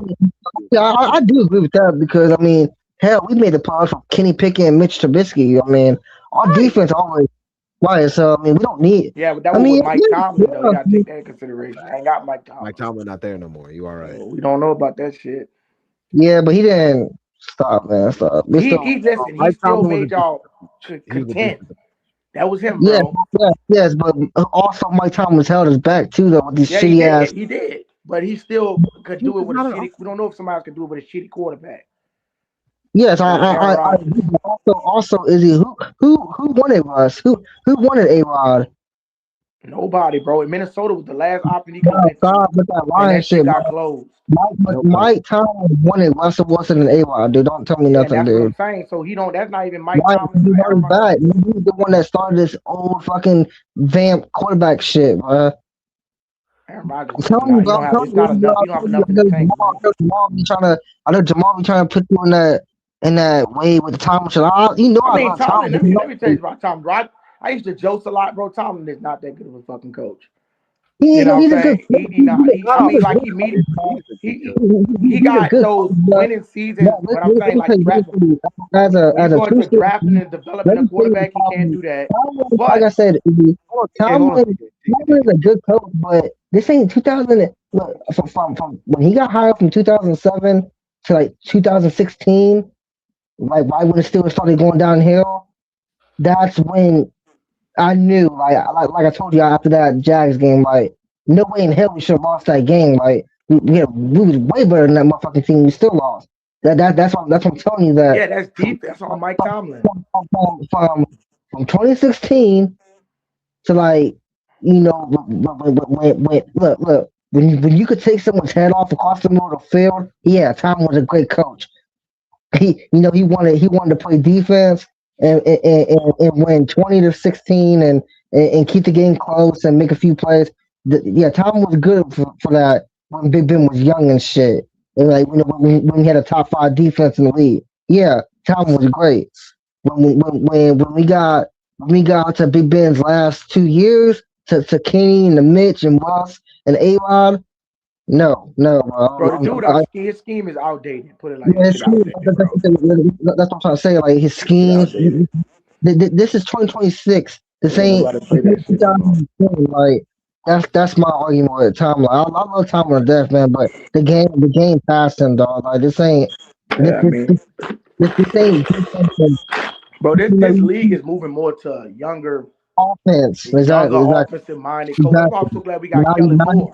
Now you see why I be trying to tell Jamal all the time, but he don't listen. Yeah, but I think, Jamal just because he's Jamal black. Just don't listen. That boy tripping. Because he's black. Because he's a black coach. Fucking shit on Tom. I love Tom to death. I hate that the game changed because back then Tom was the shit. Yes, so, when you could knock someone's head off across the middle of the field. Tomlin's defense was great. He knew exactly what the fuck he was doing. And then when it got to offensive minded.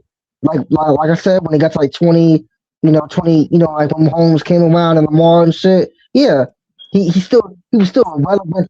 He was still good enough to keep his team alive. But I mean, I gotta kind of blame Tom. I mean, like I said, he had some sorry ass offensive coordinators. The quarterbacks.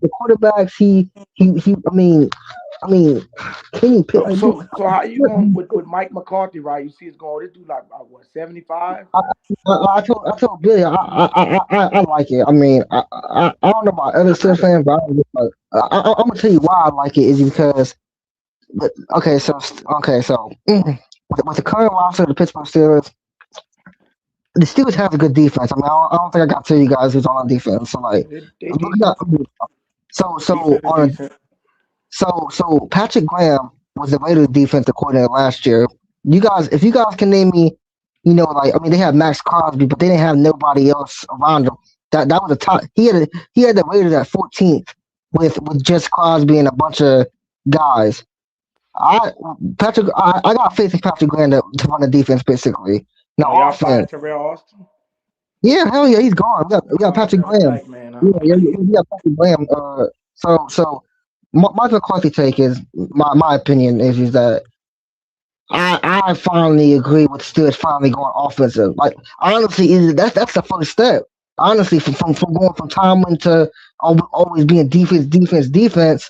That's the first step. Is flipping the page. Is going offensive minded. That's the first page to stay in, to keep up with this game is to go offensive coach. So Mike McCarthy, he runs a West Coast offense. That's 11 personnel. So that's but that was Big Ben's offense, like with Todd Haley and stuff, when the Steelers could put 75 points a game and stuff. That's what I'm saying. Like that's why I like McCarthy higher, because I don't think the Steelers need a defensive coordinator, dog. They just need a good DC, which they got. Now you go get Pittman. Now you go get Rico Dowdle. You know what I'm saying? Now you go fix it. I mean, I don't care what they really do at quarterback. Like I said, I'm already looking ahead of 2027 because I know that's when we're gonna get our quarterback. So I'm not really. I mean, you don't want to waste a year with fucking Aaron Rodgers. I mean, it's not a waste. I mean, you're still all in. I mean, you got a better chance of putting in that rookie. I mean, second Will Howard than. I think Will Howard would be. Let me tell you where y'all fucked up at, bro. We'll see tomorrow, Barry. We'll see tomorrow. Y'all fucked up when you put Mason Rudolph number 2 on the depth chart. You supposed to see what you had in Will Howard this year. That way you don't go out and spend a fucking draft pick on like the game against the Bears. But if you would have put Will Howard in that game, you would have knew off one game if you would have continued or what you would have had. Now you got to sit there and go to the draft. That's stupid, bro. That's bad coaching. Yeah, you speaking fast. Yeah, you speaking fast because just like with that Bengals game, and when A-Rod got hurt, I wanted to see what happened right there. That's what I'm saying. So you don't even know what you got. You don't even know what you got. Yeah, I agree, bro. I agree, bro. Just like with Rattler, like with us, right? Rattler, we knew we let Rattler go out there play them bullshit A game. The dude was losing since last season. He got the talent there, you know what I'm saying? He threw some nice passes, but then at the end of the day, you got to see what we had. Eventually, we got to see what we got in Shuck, because we don't want to go in the because like me, I was on some tank shit like with the Saints. I wasn't really fucking like I want them to. After I seen that first game when they played Arizona, it was off, and I knew it was over. Then I 0-4, they kept losing. I said, okay, fuck it, just tank. So we go get Mendoza or Dante Moore. I don't know where he dropped off, and then that's what I wanted, bro. But then as the season going, I'm like, well, look, eventually at a point we got to start Shuck. And I was a believer in Shuck, you know what I'm saying? I'm playing for the Ducks, y'all know I like the Ducks. And I was checking him out. But eventually at the end of the day, you got to know what you got in the quarterback. And that's why we seen what we got in Shuck. And y'all wasted a whole fucking season. Pittsburgh wasted a whole season fucking with that old ass motherfucker. Aaron Rodgers is an arrogant motherfucker. Listen, I ain't got no problem with Aaron Rodgers, individual as a man. We good. I'll catch you tomorrow. I appreciate you, bro. It's all good. But I ain't got no problem with Aaron Rodgers. I mean, as a man, but as a football player, he thinks he's better than everybody. He's not that fucking good. He ain't better than Breeze. He robbed Breeze out of MVP. Every time he gets to the playoffs, the fucking bitch lose. You know what I'm saying? Like, yeah, he a pretty cool guy or whatever, as far as just sometimes he makes some funny comments. But, dude, nah. It's just time. That shit, we would never sit there and waste our time. After we got Jameis Winston, right? When we got Jameis Winston on the rocks, we immediately seen what we had. Stupid ass fucking Dennis Allen wanted to put an Andy Dalton in. Even though we knew Andy Dalton was a good quarterback, right? We knew Andy Dalton was a good quarterback, backup, but you don't sit there after that Cardinals game. We threw 2 fucking pick sixes and not put Winston back in the game. You can't beat a guy out of his job when the guy was playing good. He had, 12 cracked ribs in his back? We seen when Jameis Winston had 12 cracked ribs. Jameis Winston was not, and then Dennis Allen did some bullshit. But we seen what we had. Brought back Rattler. Immediately drafted in the second round to go get Shuck. We didn't sit there and put it all 5, 6, 7 seasons and go have a fucking 40-year-old, right? The only 40-year-old we was willing to let keep going on if he wanted to go was Drew Brees, bro. But nah, bro, we're not breaking in no old ass motherfucker to be mediocre. Listen, Rodgers will win you some games, bro. But at the end of the day, he gonna play like dog shit in the playoff. We know it. We know his ceiling. You see that motherfucker in the playoff. He couldn't get it done with Rodgers. Prime motherfucking Devontae Adams. Fuck Aaron Rodgers. You arrogant. Thank you too much, bro. You 40 years old. Go fucking retire, nigga. Man, there, I retire. You stole a fucking MVP from Drew Brees.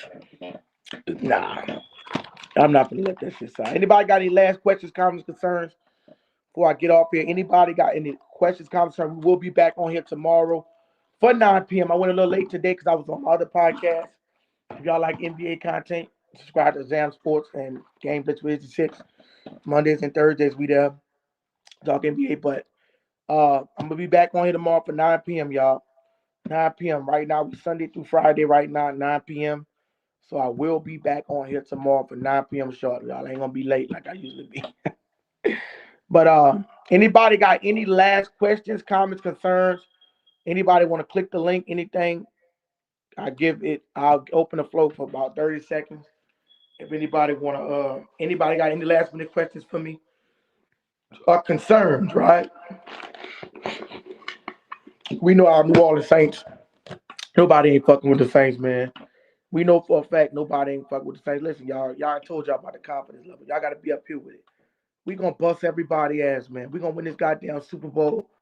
I don't fuck. Nobody can tell me otherwise. Nobody can convince me otherwise. I said we gonna win a motherfucking Super Bowl. And if I Izzy said it, it's gonna happen. So with that, I appreciate y'all for coming here. Y'all, the people that are watching and consistently coming here and watch this platform. Thank you so much. I appreciate y'all. Who that? I'm out. I'll catch y'all tomorrow, Who That Nation.